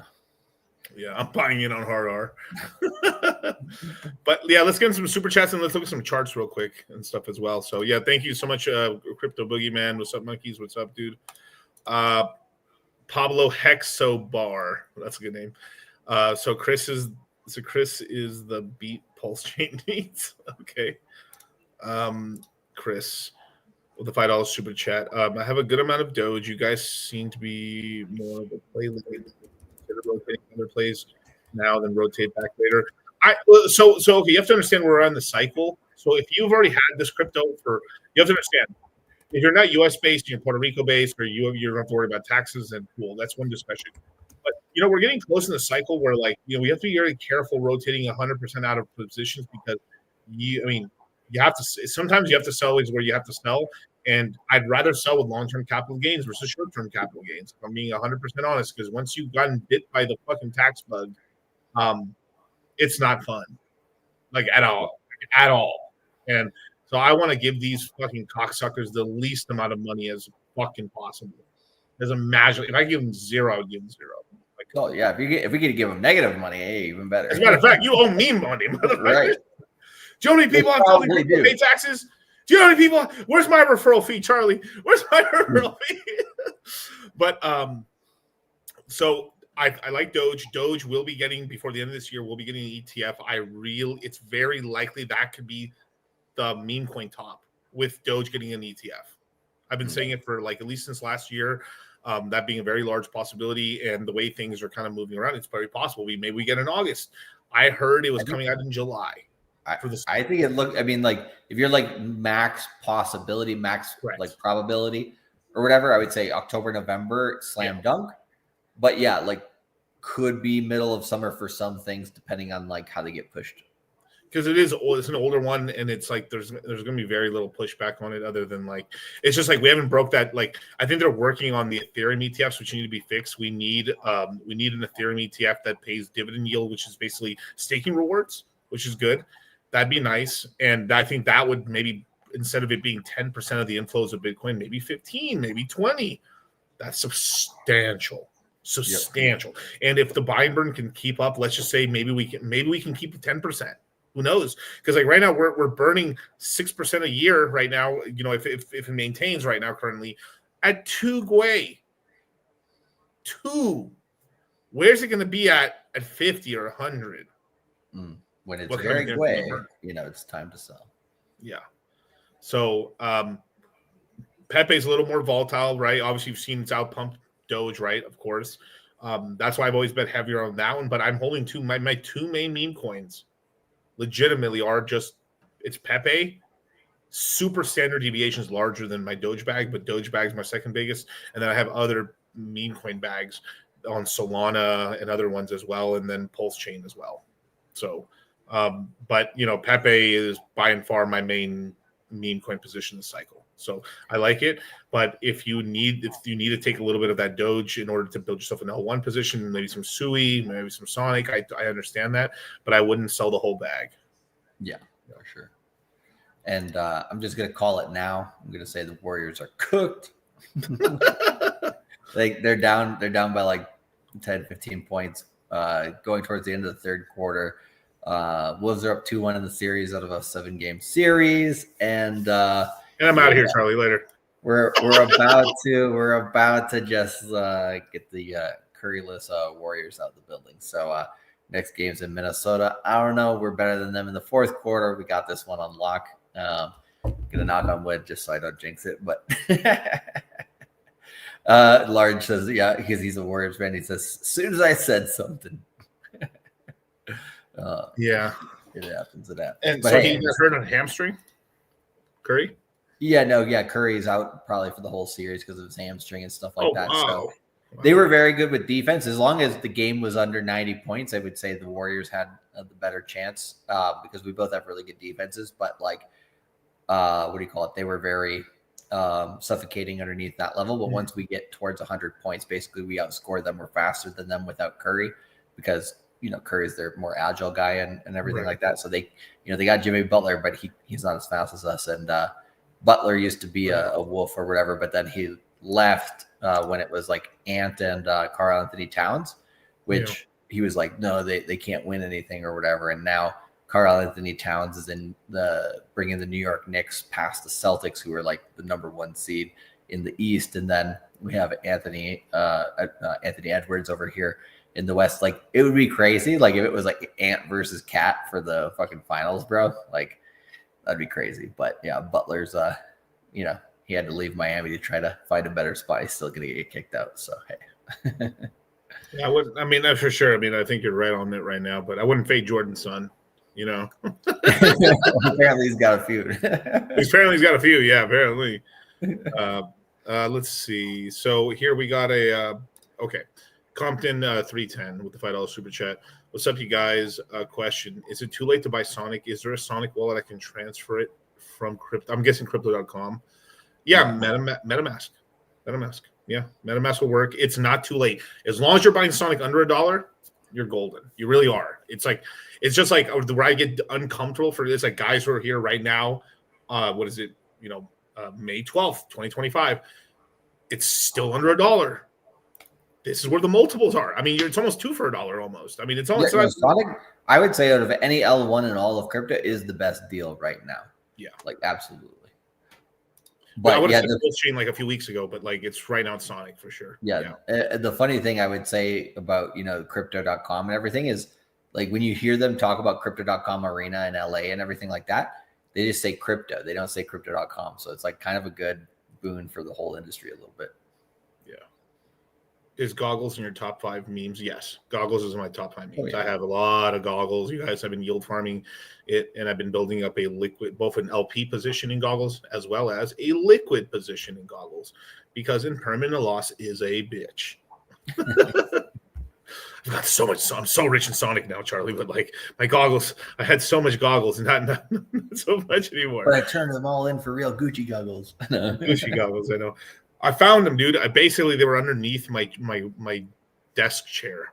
Somehow they fell. So I was wearing. I brought them over there for the interview with like Presley. Right. And then I look in my backpack and they're not there. I was like, no, this golden opportunity lost. But Charlie, would you answer this one? Actually, this is right up your alley here, man. Sal, I'm right here. Radium and Punk. You go Radium, I'll go Punk. How about that one? Okay, so Radium, let me pull it up its chart on my end first. So the thing I would say about Ray is the thesis behind Ray is the same as I have the thesis for Stacks, STX. So they're basically leverage plays on the main layer 1. So Stacks is a 3x leverage play on Bitcoin because it tends to be correlated with Bitcoin and then outpace it, right? And Ray is a leverage play on Solana because it stays correlated with Solana but usually outpaces it. So one way you could try to do moon math on Ray would be to look at the chart itself. Another way would be to look at like where you think Solana is going and everything. But so far this cycle, Radium has only hit 690, which was its 0.382 on its fib retracement. So its last 2 areas of resistance before going to all-time highs is $11 and $14. It's $3 now. I'd have to look at Solana to see like how much Solana would have to go up. But yeah, I think if you see Solana going towards 250 or 300, that's about the time where you see Radium about $11 or $14. So that's about a 4 to 5x from where we're at now in price. That could happen, I would say, going into the summer. But then in terms of like where Radium goes, for this cycle, like the 3 numbers, if it does break to a new all-time high, the 1.618 is 28, 2.618 is 46, and then 3.618 is 64. It could realistically hit any of those levels, but if I'm going to choose one, like somewhat conservatively, I would say $28, the 1.618. And from where we're at now, that's like a 9x. And so really all for Radium to do a 9x, Solana would just have to do like a 3x. And if it's at about $200, if Solana can get to $600, then Radium can get to that level, right? Pretty easily. So you kind of can look at it in that way too. Could it go higher? Absolutely. But I would say, have that as its first goal is probably safe. Yeah. Ponke, I haven't looked on the on chain for Ponke, but I know when they did sell off at the end of last year, some of the Ponke team actually sold. I don't know if they've bought back in yet. That's what I would look for to see if I'd have to relook, right? But basically, the supply is about like 550 million tokens roughly right now. So $1 billion market cap would be roughly like it'd be like $2 and some change, give or take. So I do think Ponke has the ability to hit that billion, but it's going to be later in the cycle. It's not dead, and obviously it's kind of like a lot of the charts are kind of like this. Like it's kind of funny. Like it literally started. The bottoms right here is basically on my birthday on the April 9th. Just started pumping here off of here, and then here's the greater like bottom. Like we're both me and you were calling this one like May 25th. I mean April. May 20th. April 25th. Sorry, April 25th was like this huge one where like that's where a lot of the charts look like this actually, where it's just been a lot of daily candles and kind of like the whole week's has been very good and stuff since then. Obviously we're 12 days or like 17 days into it already now, but it's been on like a lot of charts look like that where it's like either a curling snake or basically it's just been up and to the right lazily and stuff like that. I have this little like it's kind of funny, this chart I have it set up to like I think I set it to Hedron one day and I just never bothered changing it. So like when I click on it, right, it just goes to Hedron or something. Even Hedron started pumping. Like that's a lot of work to do though. From a lot of work, sir. A lot of work. But it's we're getting a lot of coins coming back. Bert's one that I told you guys about early on. Bert the Palmemarian's kind of coming back as well. This is another one that I do have some high hopes for. Right, this thing got as high as about 18 cents. It's at I would say 3 cents right now. I would say, and it was as low as about a penny. So in order to get back to its all-time high, it's about an 18x. But same thing. Look at this, same little chart pattern. Right? Just same little thing. You know what's funny about that number? Go ahead. When you look at various Solana meme coins which haven't died yet, like it's a similar amount of excess for Toby. It's the same amount of excess to get back to kind of where it broke down from. Not its all-time high. I think it's a 50x from its all-time high or something like that. But like I do think a lot of the Sol meme coins like this, like as long as they're still doing what they were doing basically at the top of the cycle in December, they have a chance, to basically come back. You have to, there you go. If you look at the last like, what's my name? Toby. What's your name? Toby. It's not dead. It's alive. It's alive. I said it's alive. It's still a retarded frog, right? I mean, it's like what do you call it? The retarded cousin of Frog and Pepe. But frogs make money. Frogs make money. Frogs make money. I'm not fading Charlie. I'm just saying, but it's true though. Frog coins make money. The left side of the bell curve, frog. Hey, you got to bet on the far right or the far left, right? Okay, this is far left. Let's look at the middle. I guess frog would be the I guess middle curve. Right, and then let's see what this did in the bottom here. I mean, it's the same chart pattern. I mean, how did it go? Yeah, 74 cents, pretty good. How many X is the all-time high? All-time high would be roughly about let's see, sorry. Yeah, it'd be roughly like a 7.2x, 7.3x. Okay, so like a little less. What the market cap is 100. Okay, 100. Yeah, so it'd be. I think it got to 800 million probably. Got as low as about 3 cents here. Is that 369? No way. Let's see. No, it did get to 2.4 cents. 2.4 cents has done a really nice move here to like basically almost 10 cents right now. It's almost at 100 million market cap. Yeah, I mean, this looks like it's going to recover, but a lot of it has. But you see, know where this is. When Solana first broke to $140 plus, this was doing far better than it is today and higher in price. So it's this whole thing where like Solana, in order for these things to recover and actually beat their all-time highs, Solana has to go past its local all-time high and make a new all-time high. So if we're comfortably sitting at 350, Toby's probably back at all-time highs, Frog's back at all-time high, or close to it. Close enough. If you about the lows, you're like, and you should be fucking rotating profits into Solana. You learn this in the cash out course, in the take profits course. And just somebody keeps asking me this. So, okay, you have to get into the main crypto mindset course because we'll be teaching the classes during that time. And then we'll have an option on the drop-down page. Would you like to add to cart the extra add-on course that will be taught after the main courses are taught? Yep. And then because me and Charlie are just two people. So so only so many hours in the day to be we're enjoying. getting AI in the mix, but hey, it's going to take a little while. All in. Your 37-year-old Like, family the business. Miguel AI just says full port. This Full port, coin. full blast. Caution to thy wind. Charlie's charts say yes, so I go all in. Hashtag not life or financial advice. Oh, dude, I saw this guy, this degenerate motherfucker. I'm actually gonna make these as shirts, Charlie. We got to make these as shirts. Okay, so this guy has a shirt that says financial advisor, and I want to take the shirt and just put not then financial advisor. Then like, but in small print.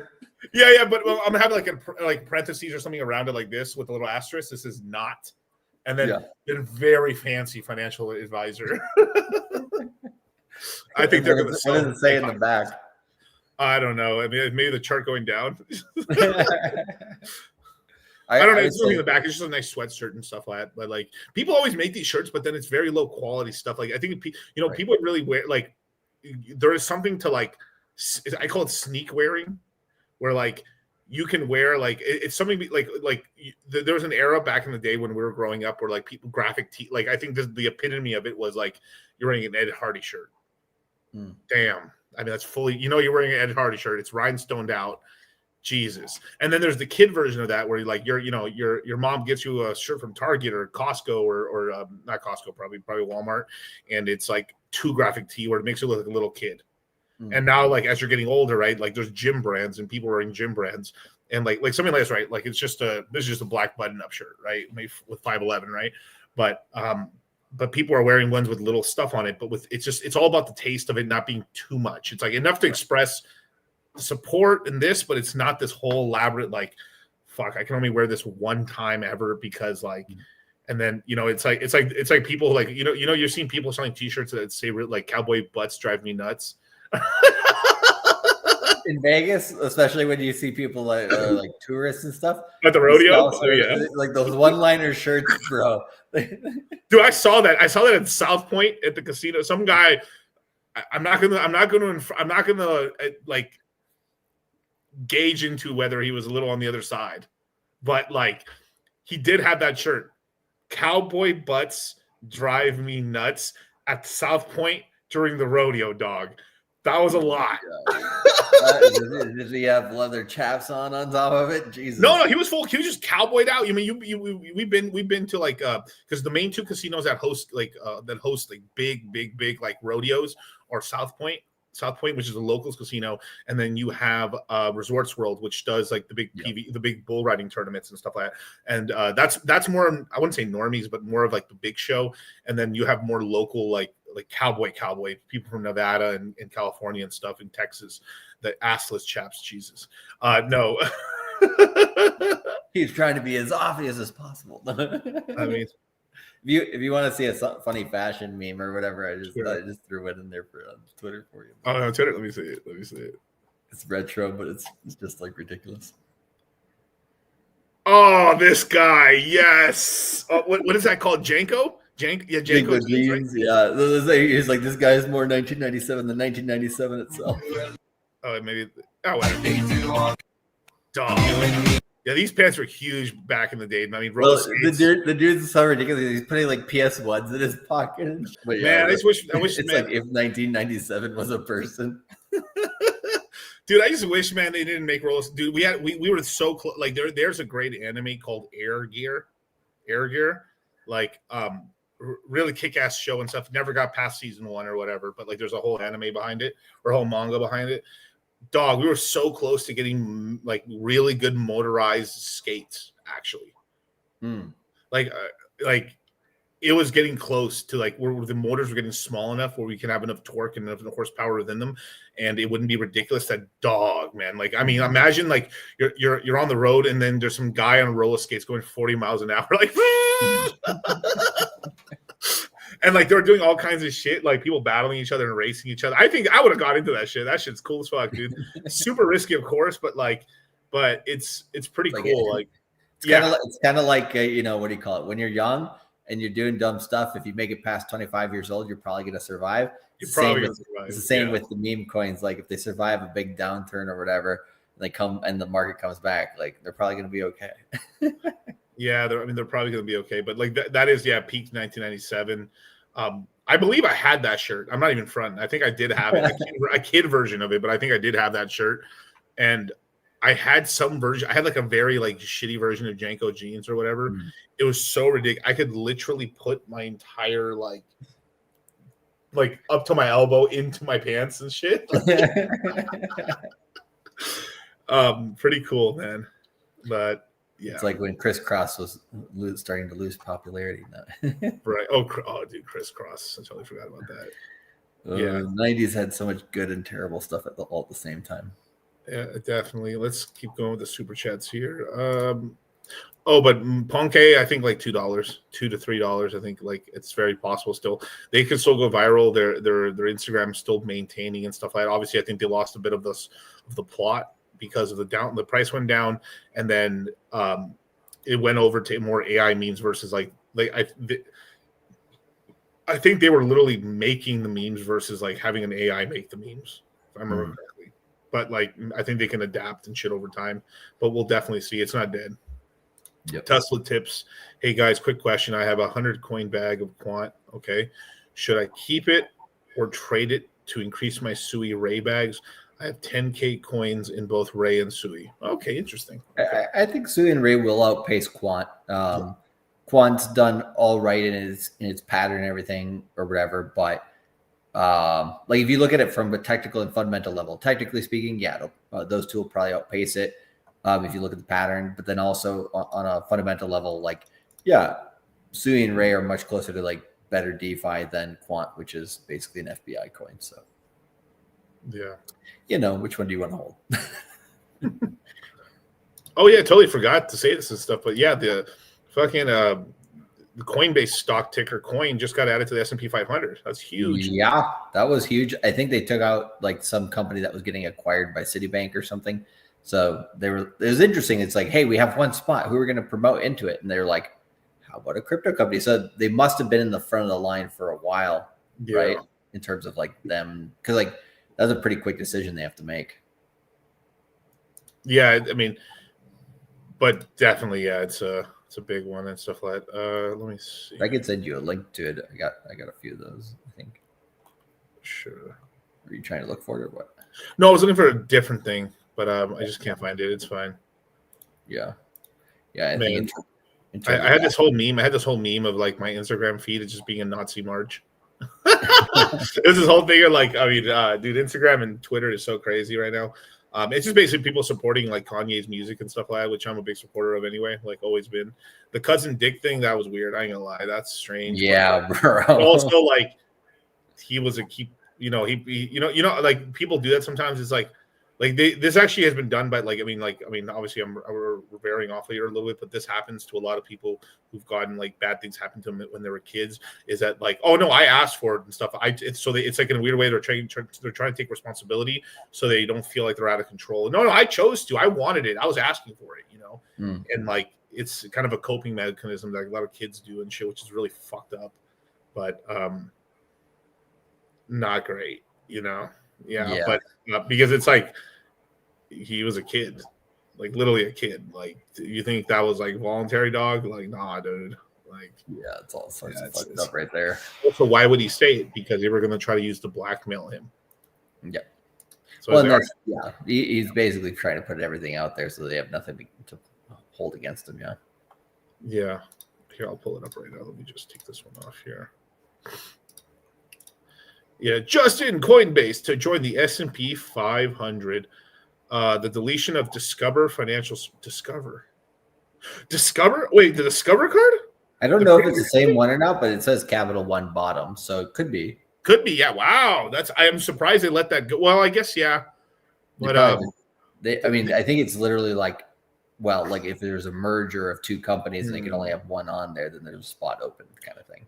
I mean, that's huge for Coinbase because now they get like consistent inflows into there. Because like if you look at the Coinbase stock versus like micro. I mean, obviously, MicroStrategy is like hyper levered out.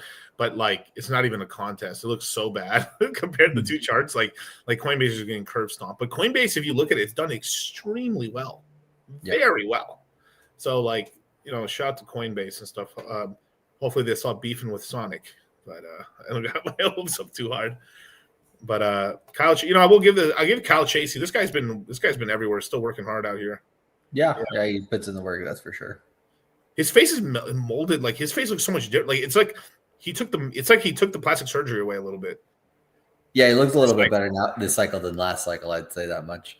Yeah, because like last time it was like he looked very plasticky. Right. Where like now he looks a little more like, oh, he's got his face is coming, like his natural face is coming back and stuff, which is nice. Don't do too much surgery on your face, you guys. Yeah, as long as he doesn't end up like the Bogdanovs. Hey, sir, that's how you get. That's how you get ultimate power. I mean, there's costs. I mean, Palpatine when he took the Empire and stuff. I mean, he was fully deformed and stuff. Ultimate power. Corrupts absolutely, Charlie. Exactly. But why is it so hard for Sonic to go up? Well, because basically there's basically people are selling off Sonic profits into the stables to yield farm, and not all the exchanges are up and running just right now. And on top of that, too, it isn't like Solana's just going on a massive. Is Solana at $300 right now? I don't think so, dude. Yeah, like when Solana was hitting $300, Sonic was like hitting 140. Like it's like you have to like it's just because we repeated one extra cycle downwards on the Sonic chart. That's why it feels like we've been stuck under for much more longer than it has been actually. Just because it's short-term bias. Yeah, exactly. I mean, if you look at its resistance points and stuff like that, it's like once it passes that 65-cent mark, it's just gonna pop. So it's one of those things where I think around that April 22nd period or whatever, stuff like Sui and Bitcoin moved first, and then about a week later, Sonic followed. So I think it's just like what in the rotation of where money is flowing, right? It's one of those ones that's going to kind of follow the rest of the market, but that's a good thing because when the market pumps and you're like, this one hasn't yet, it's still cheap. Oh shit, I still have an opportunity to buy, right? Like that's a good scenario to have because the people who are late have something basically to still jump on. That's a very good value. Yeah.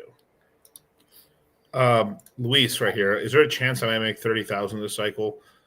$3,500 in S, $500 in Doge, $400 in Pepe, $4,400 in ETH. I mean, the biggest chance there is probably the S, right? Yeah. Yeah. I mean, Pepe and Doge aren't going to be slouches, but like Doge might be able to like 5x maximum. He also has less money in those. Yeah, exactly. So it's like, so it's going to be pretty much S to pick up the slack, basically, and then hopefully ETH goes above 10K, and you might got it. Yeah, I think you have a good shot at it. Keep DCAing, dog. Keep DCAing, dog. Keep building these positions up bigger, and you're going to be able to get there faster. Yep.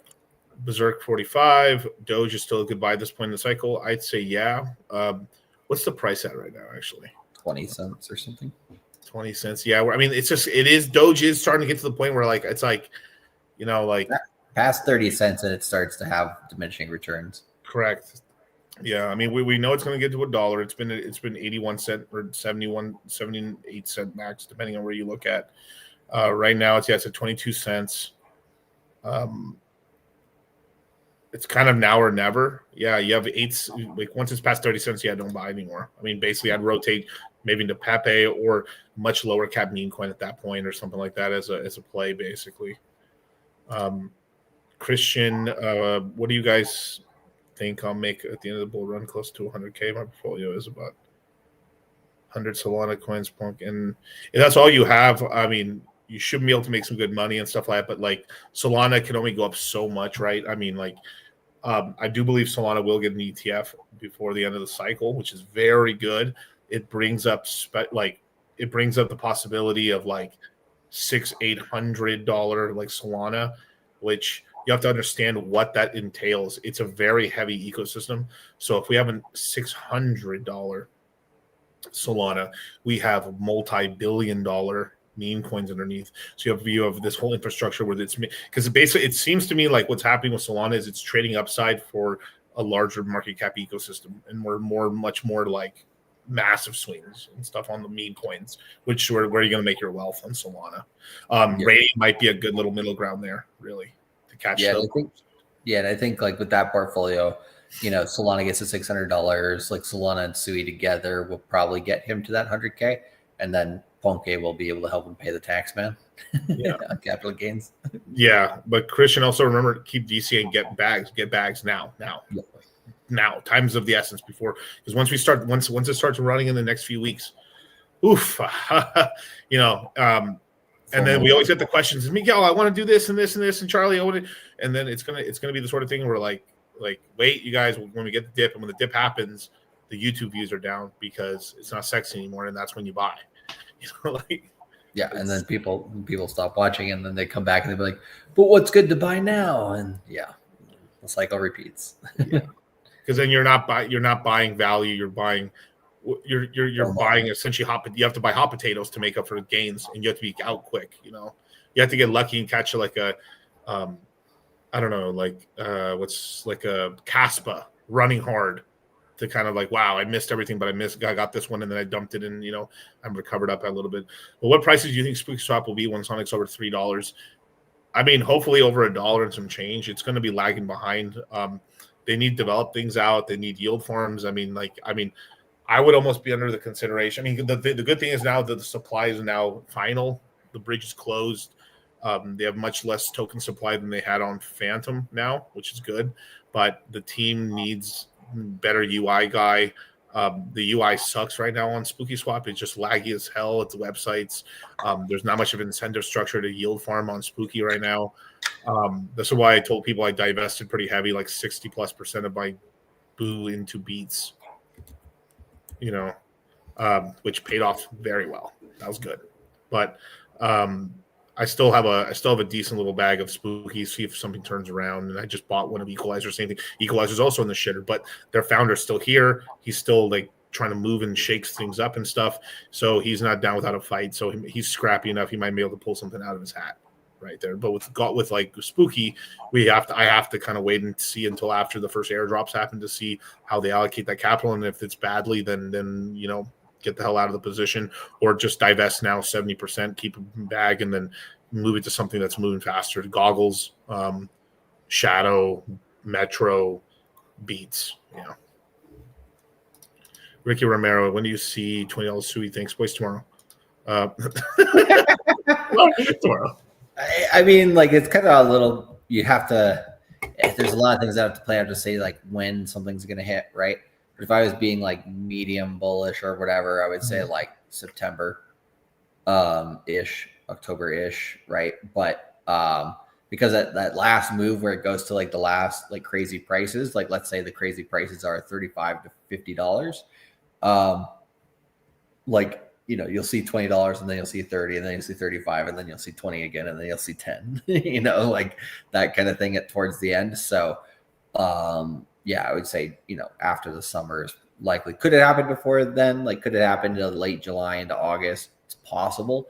But I would say a lot of the community right now is really only looking for $10 to $20 Sui. So if it gets past there's probably going to be a lot of sell pressure. Right. And also, like, just like Solana, lots of VCs got in, value, not valuetainment. What's that? Yeah. But what's his name? Raul Paul. Raul Paul has got a monster bag. Oh yeah, he's on the board. Yeah.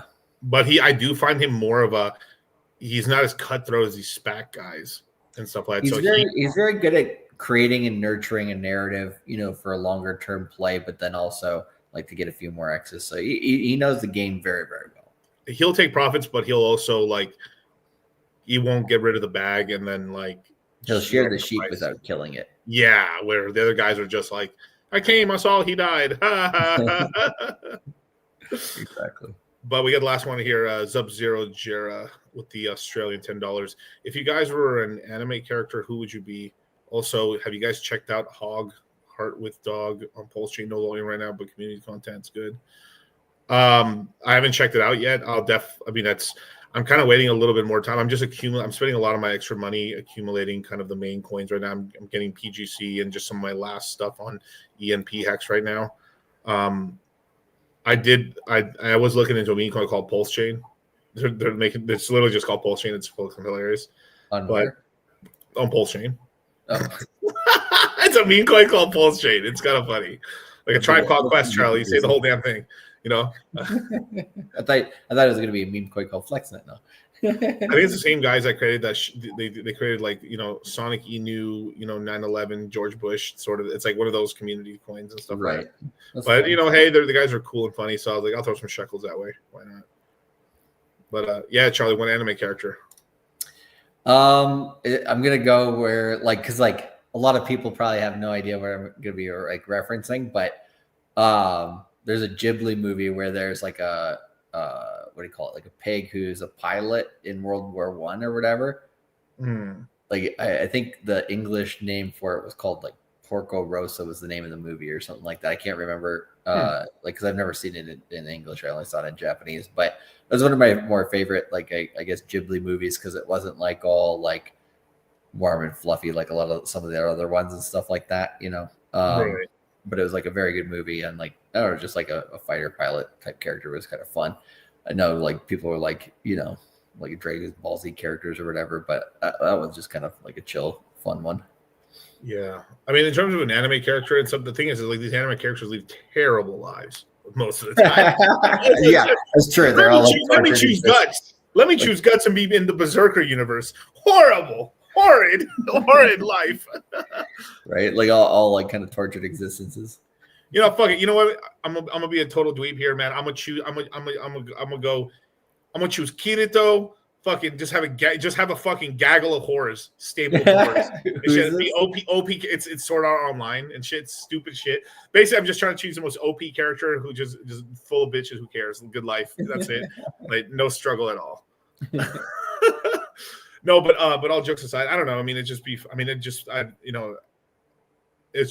gonna be. I mean, I don't know. Goku, Vegeta, obviously, of course, and stuff like that. I mean, because that their universe is kind of more like our universe, and also like, they have the ability to get really powerful and shit like that. Versus you can't go wrong with like a main character because they're all kind of have that hero's journey. Yeah, exactly. Yeah, Guts is a struggler, dog. I mean, basically, he's just so good at pain tolerance that he has a suit that basically starts killing him and like bleeding him out to like he starts losing blood, but because of that, he's able to like go past like human like effort. It's fucking crazy, dog. This is absolutely crazy. Everyone wants the power, but not the backstory. Yeah, exactly, right. So it's like and then too, like I would hate to live in the One Piece universe because it's just like you're just floating on islands everywhere, and everyone's a fucking slave, basically. Yeah. Or if you're lucky, you live on a small island with a small government, and they're not pieces of shit, and you're just living normal, or like you're living in a rich area. ReZero. Oh my God, ReZero, like that anime, Charlie. So this kid basically he gets abducted into another world, and he wakes up. He's in a convenience store, literally at a 7-Eleven, heating up ramen and an energy drink. He walks out. He blinks his eyes. He's in a medieval world. He's like, where the fuck am I right now? He still has a 7-Eleven bag and everything like that. And then he's like, well, man, I must have superpowers. I must have been reborn. He has no superpowers at all, like at all, nothing. So he's like, what the fuck's happening? And then he starts like going through this whole thing, helping people. He's like, oh, let me help this person since I'm a hero. He's like, but he doesn't know he's a hero, right? And then he's basically perpetually stuck in Groundhog's Day, getting murdered. Like murdered. I'm talking about like people, and then and some of these people he likes them, but they still kill him anyway. And then unless he does these complex sort of actions in order to like, I was going to kill you, but like I really like you, so I'm not going to kill you now anymore. It's like, fuck, it only took 400 times of you killing me to kill me. It kind of reminds me of like there's the old TV show from the 80s called Quantum Leap. Like it's kind of like a mixture between that and Groundhog's Day, which is interesting. Yeah, that's pretty. Yeah, that's a good one too. Fuck, what's that other show? Yeah, I mean, it's just basically it's like yeah, like, but you know what? I would love those worlds, and you know, I love some of the worlds. It's just like it'd be cool if you could just if we did have these powers, and then you would work hard towards them, and then you could have power. That's really cool. But because there isn't that, and like you can only get so much stronger, you know, it's kind of like One Punch Man. One Punch Man's where it sucks, dude, because you live in a bad city, like you're just in consistent fear of like you're gonna get destroyed by a kaiju. It's terrible. Well, that's why I always kind of look at X-Men, because X-Men have some cool ones, right? Like, like one of the underappreciated ones in the X-Men is Nightcrawler. He's got, I mean, like you can pretty much teleport wherever the fuck you want. Like, that's fucking badass. Like, yeah. So guts, right? It's like one of the greatest enemies of all time. His mom gets chased down from a village and it gets burned down. They kill her. They literally tie a noose around her neck and basically strangle her and leave her there to die. She's like 9 months pregnant. She gives birth. She's dead. She dies. She dies. A couple hours into it, he comes out of her. That's how he's born. And some soldier ends up adopting him. Some soldier ends up adopting him. Fuck it. Like, I'm gonna raise you, kid, because he's like, wow, he's a strong kid. He survived. And the dude's like molesting him throughout his childhood. What kind of anime are you watching, bro? It's insanity, dog. It's like, this is so fucked. His main chick gets brutally raped by his best friend, who then sacrifices all his other best friends and all their friends in order, and he's also this fucking dude who lets dudes pound him in the butt if it gives him political power. Dude, insane. Everyone's just getting pounded in the ass in this fucking anime. It sounds super queer when you say it out loud, but right. Meanwhile, Timberwolves are up by 19 points with the ball with less than 4 minutes to go. Golden State out in 5, baby. One more to go. Donovan, yeah. Pimento, yeah. The what's called the tribe of Hawk, or the Hawk something, right? Super crazy. Yeah, it's one of the most biggest betrayal arcs in all of like history of like animation or anything. It's so brutal what happens. He loses his arm and his eyes and stuff. Yeah, but like right now, a lot of the animes, it's actually pretty like a lot of the animes in today's are basically escapism animes. I'm not talking, you know, like with Dragon Ball Z is more of like, wow, these aliens are on Earth and they're fighting in tournaments, and like that's different. It's true escapism, where it's like, I'm a lowly loser on planet Earth. Man, I suck. Then here comes this truck and kills me, Charlie. And I wake up in a magical world. Oh, I didn't mean to kill you, Charlie, but since I owe you one, I'm going to give you some magical powers so you're not such a fucking loser. And I'll make sure you're born in a not so shitty family. Good luck. So you're saying I'm not going to be Indian. So I'm not. I think there was like a stat I saw the other day. It was like, if you believe in reincarnation, right? Like you have a one in 10 or 2 in 5 chance of coming back. Isekais. But I will say isekais are starting to get better. Where like my favorite kind of isekai is where like they're like, all right, you're gonna get reborn, Charlie, but you gotta start as a baby. Sorry, dog. Oh fuck! So you start with all your memories. Oh right. Like there's a thing like, yeah. Do you come back with all you know as a baby, or do you like get like what, like $100 million today or something like that? Yeah. It's always better just to restart. Basically, it always is. Because even if it's like you have no future knowledge, you just have your current knowledge now. Let's just say you died 30 years ago and then you were born today. You'd be better off just because like you're still an adult, and you're like, all right, you can just make better moves basically over time. But like they are getting better. Where like there's one on Netflix called Delicious in the Dungeon. It's just super dorky and stuff like that, but like it's really cool. It's one of the best animes I've seen in a long time. It's just basically dungeon crawling and shit. Like, cause like I love all those dungeon crawling stuff because I'm big ass fucking Dungeons and Dragons nerd. Like I love all that old stuff, and that they've kind of fused all that together. Like what all of it essentially they fuse in like loser guy that's not going to become a loser or learn his lesson and become a good or better person, or a bad person to become a better person, mixed in with dungeons and video game like leveling up. That's Japanese anime right now and I'm Charlie. I'm talking 95% right now. Hey, in absolute terms. If it ain't broke, don't fix it, right? So I think there was 2 more super chats that jumped in there real quick. Okay, last quickly. Okay. What month will we see Bitcoin at 170? Interesting. October. I could. Hell yeah. I mean, let me see.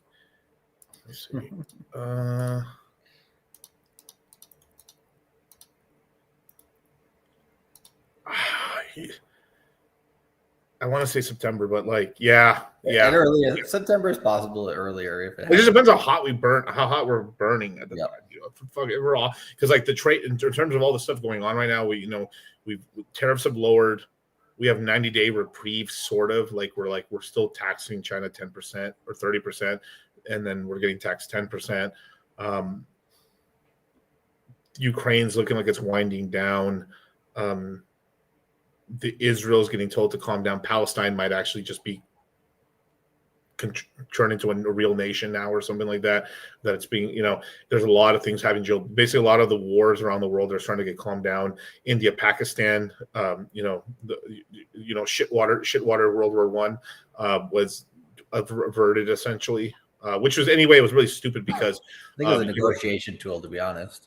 Yeah, but either way, America made a deal with India. Yeah. And then they started the war, and they were negotiating with China. Hey, we'll pull India back if you make a deal with us. Right. Not a bad move. I mean, magically, everyone goes to this Indian dude's wedding, who's like one of the richest family in India. I think may have been the richest family in India, and it's like a 7-month wedding for some reason. And like when the main wedding happens, like even like Andrew Schultz went. And like some of his people, like, it's very, what I'm saying, like very strange, if you guys haven't noticed, you guys should know that, like, even though I do like these guys, I like Andrew Schultz, I like, Joe Rogan. I think Joe Rogan's been infiltrated a little bit less, but a lot of the people around him have 100% like knock on the door and they're doing weird interviews with people. Absolutely. And then I 100%, like Joe has put some people on that probably wouldn't have been put on probably. Oh yeah, 100%. I think a show like there's a guy named Sean Ryan. Sean Ryan, yeah. And he's ex-military, like talked about it, right? I'm like, that guy is definitely a plant. You know what I mean? Very interesting stuff. Much a plant. Like, and what was that? Like guy? What was that guy? Johnny? Remember where he had that like show where he's talking about drug smuggling, and then like he just started talking to like a bunch of prisoners, or Johnny Mitchell or something like that. Oh, Johnny Mitchell, The Connect. The Connect. Yeah. Like out of nowhere, he was like a very interesting show. We saw him when he was under 100K subs, within 6 months, above 1 million subs. And then like talking about like, I don't know, it just seems so weird to me. And I think you said this as well, it felt like they were trying to restart the drug sales business because basically kids today are like, because I think what's happening too is kids back in my day, kids would actually sell drugs, but not these lazy assholes, they're like back like the boomer parents are mad that the kids kids are selling less and less drugs, even though everyone's using drugs. Weed is legalized now, so I can talk about my old drug smuggling history about weed because it's kind of interesting and cool. But then like they layer in like other crime related activities. It's like, hey, I listen to interviews. It sounds like blueprints. Hey, do this. Right. Make money. So to me, it just sort of seems that they're trying to crank up the guy. Like, and it's weird too because it's like only the smarter of people the people that are going to do these crimes will, because like you're not going to catch some 18-year-old kid listen to a podcast, but on YouTube about how to do that. You're going to catch some 35-year-old, 40-year-old guy who has small business or something like that, or has a connection to do it, and then decides to try it out, and isn't a complete retard. So like it's sort of like they're trying to find middle managers, or like they're trying to find more of like the middle people in the drug trade to like be like those middle like I'm gonna sell you the keys, Charlie, but you're gonna sell the keys to the local drug dealers versus like, because like I mean I never want to meet these local drug dealers. I'm only dealing with you, Charlie. You know what I mean? It's sort of like that's kind of what Scarface is in a way, where like he fought to get the connection on Scarface, right. but he's basically the guy selling, like he gets the like you buy the keys of Coke for $5,000 and he sells them to the guys on the street in Miami for $25,000. That's what's happening. Yeah, and then the last psyop to get you in is GTA 6, baby. GTA 6. But yeah, I think the last super chat there was what do you call it? Obi-Wan Kenobi. Is that? Did I miss one? Oh, I did. Okay, last one, you guys. Got to replay gang at work. What's a conservative versus Degen split for deep, Sui, and Soul. Okay, and Radium. Is Shadow the best Sonic L2 play? More like it's Dex play. Yes. So like yes. So I guess in this possession, yeah, you deep would be your main Dex sort of secondary play on Sui. Solana would be Radium, and then on Sonic would be Shadow, right? Yeah. Now that is interesting in terms of splits. Core infrastructure plays. Correct. So what would be your splits for like between Deep and Sui? Like if let's just say I'm only fucking with these two right now, and I'll choose a meme coin or something later on once I figure it out. But depends on kind of where you got your bag, right? So if you're like heavy on Sui because you were buying cheap, right? Like then you'll probably be like 80-20 Sui to Deep, right? Right. 80% Sui versus if you're buying mostly now, right? Like a conservative bag would be, I would say like 40% Sui, 60% Deep. But if you're aggressive, 80-20, 80% Deep, 20% Sui, just because Sui's, once it passes $4 is becoming less and less X's. But Deep has a, correlation with it. So that'd be aggressive versus not aggressive. And yeah, it kind of depends on when you got your coins. But, I would say, the easy way to do it for a lot of different coins would be 60-40 split. If you're conservative, 60% main L1, 40%, the lower cap infrastructure play. If you want to flip that, that's a little bit more aggressive. If you want to really flip that 80-20, but that's super aggressive, so like those are kind of the principles I'm going off of there. Yeah. I'd almost go 60-40, 60% the L1 token, 40% the other token. Yeah, if that'd that's be the all most conservative best play without going too crazy. And then if you decide to need a little bit more capital, you'll grab 10% of your L1 bag to buy into some other bags. But at no point would you go below it. You'd be like at 49%, Sui, Soul, Sonic. But you'd still have a massive other bag that's providing income and doing other stuff. So definitely, man. Charlie, when is your next stream, by the way? We got the next stream tomorrow at 3 p.m. Pacific, 6 p.m. Eastern on Cultivate Crypto on YouTube. Beautiful. My next stream will be on Wednesday at 7 p.m. Pacific Standard Time. I'm going to be streaming Wednesday and Saturday. I will let you guys know. I think I'm going to end up having a interview. Might be somewhere between Thursday or Friday, but I'll let you guys know. But for sure, I'm back to like Monday, Monday, Wednesday, Saturday. Stuff. So next Moongang will be on Charlie's channel this Sunday actually. So yeah, cool. Perfect. So with that, guys, man, go make that life-changing money. Pray for a bad open in the stock market so you can buy your prices and then cry about it later when they don't go back up. So with that, man, thank you guys for joining us, man. Peace. Look, Clarence, mate, it doesn't matter how many times we get beat down. What matters is that we get the fuck up. And we keep fucking trying. You're right, Donny. Now, who the fuck are you, mate? I'm Clarence Claymore. Who the fuck are you, mate? I'm Clarence Claymore. Say it with your fucking chest. I'm Clarence Claymore. Show me what you got, mate. Take that. Fucking touch me, cunt. Fuck, mate. We got a lot of work to do.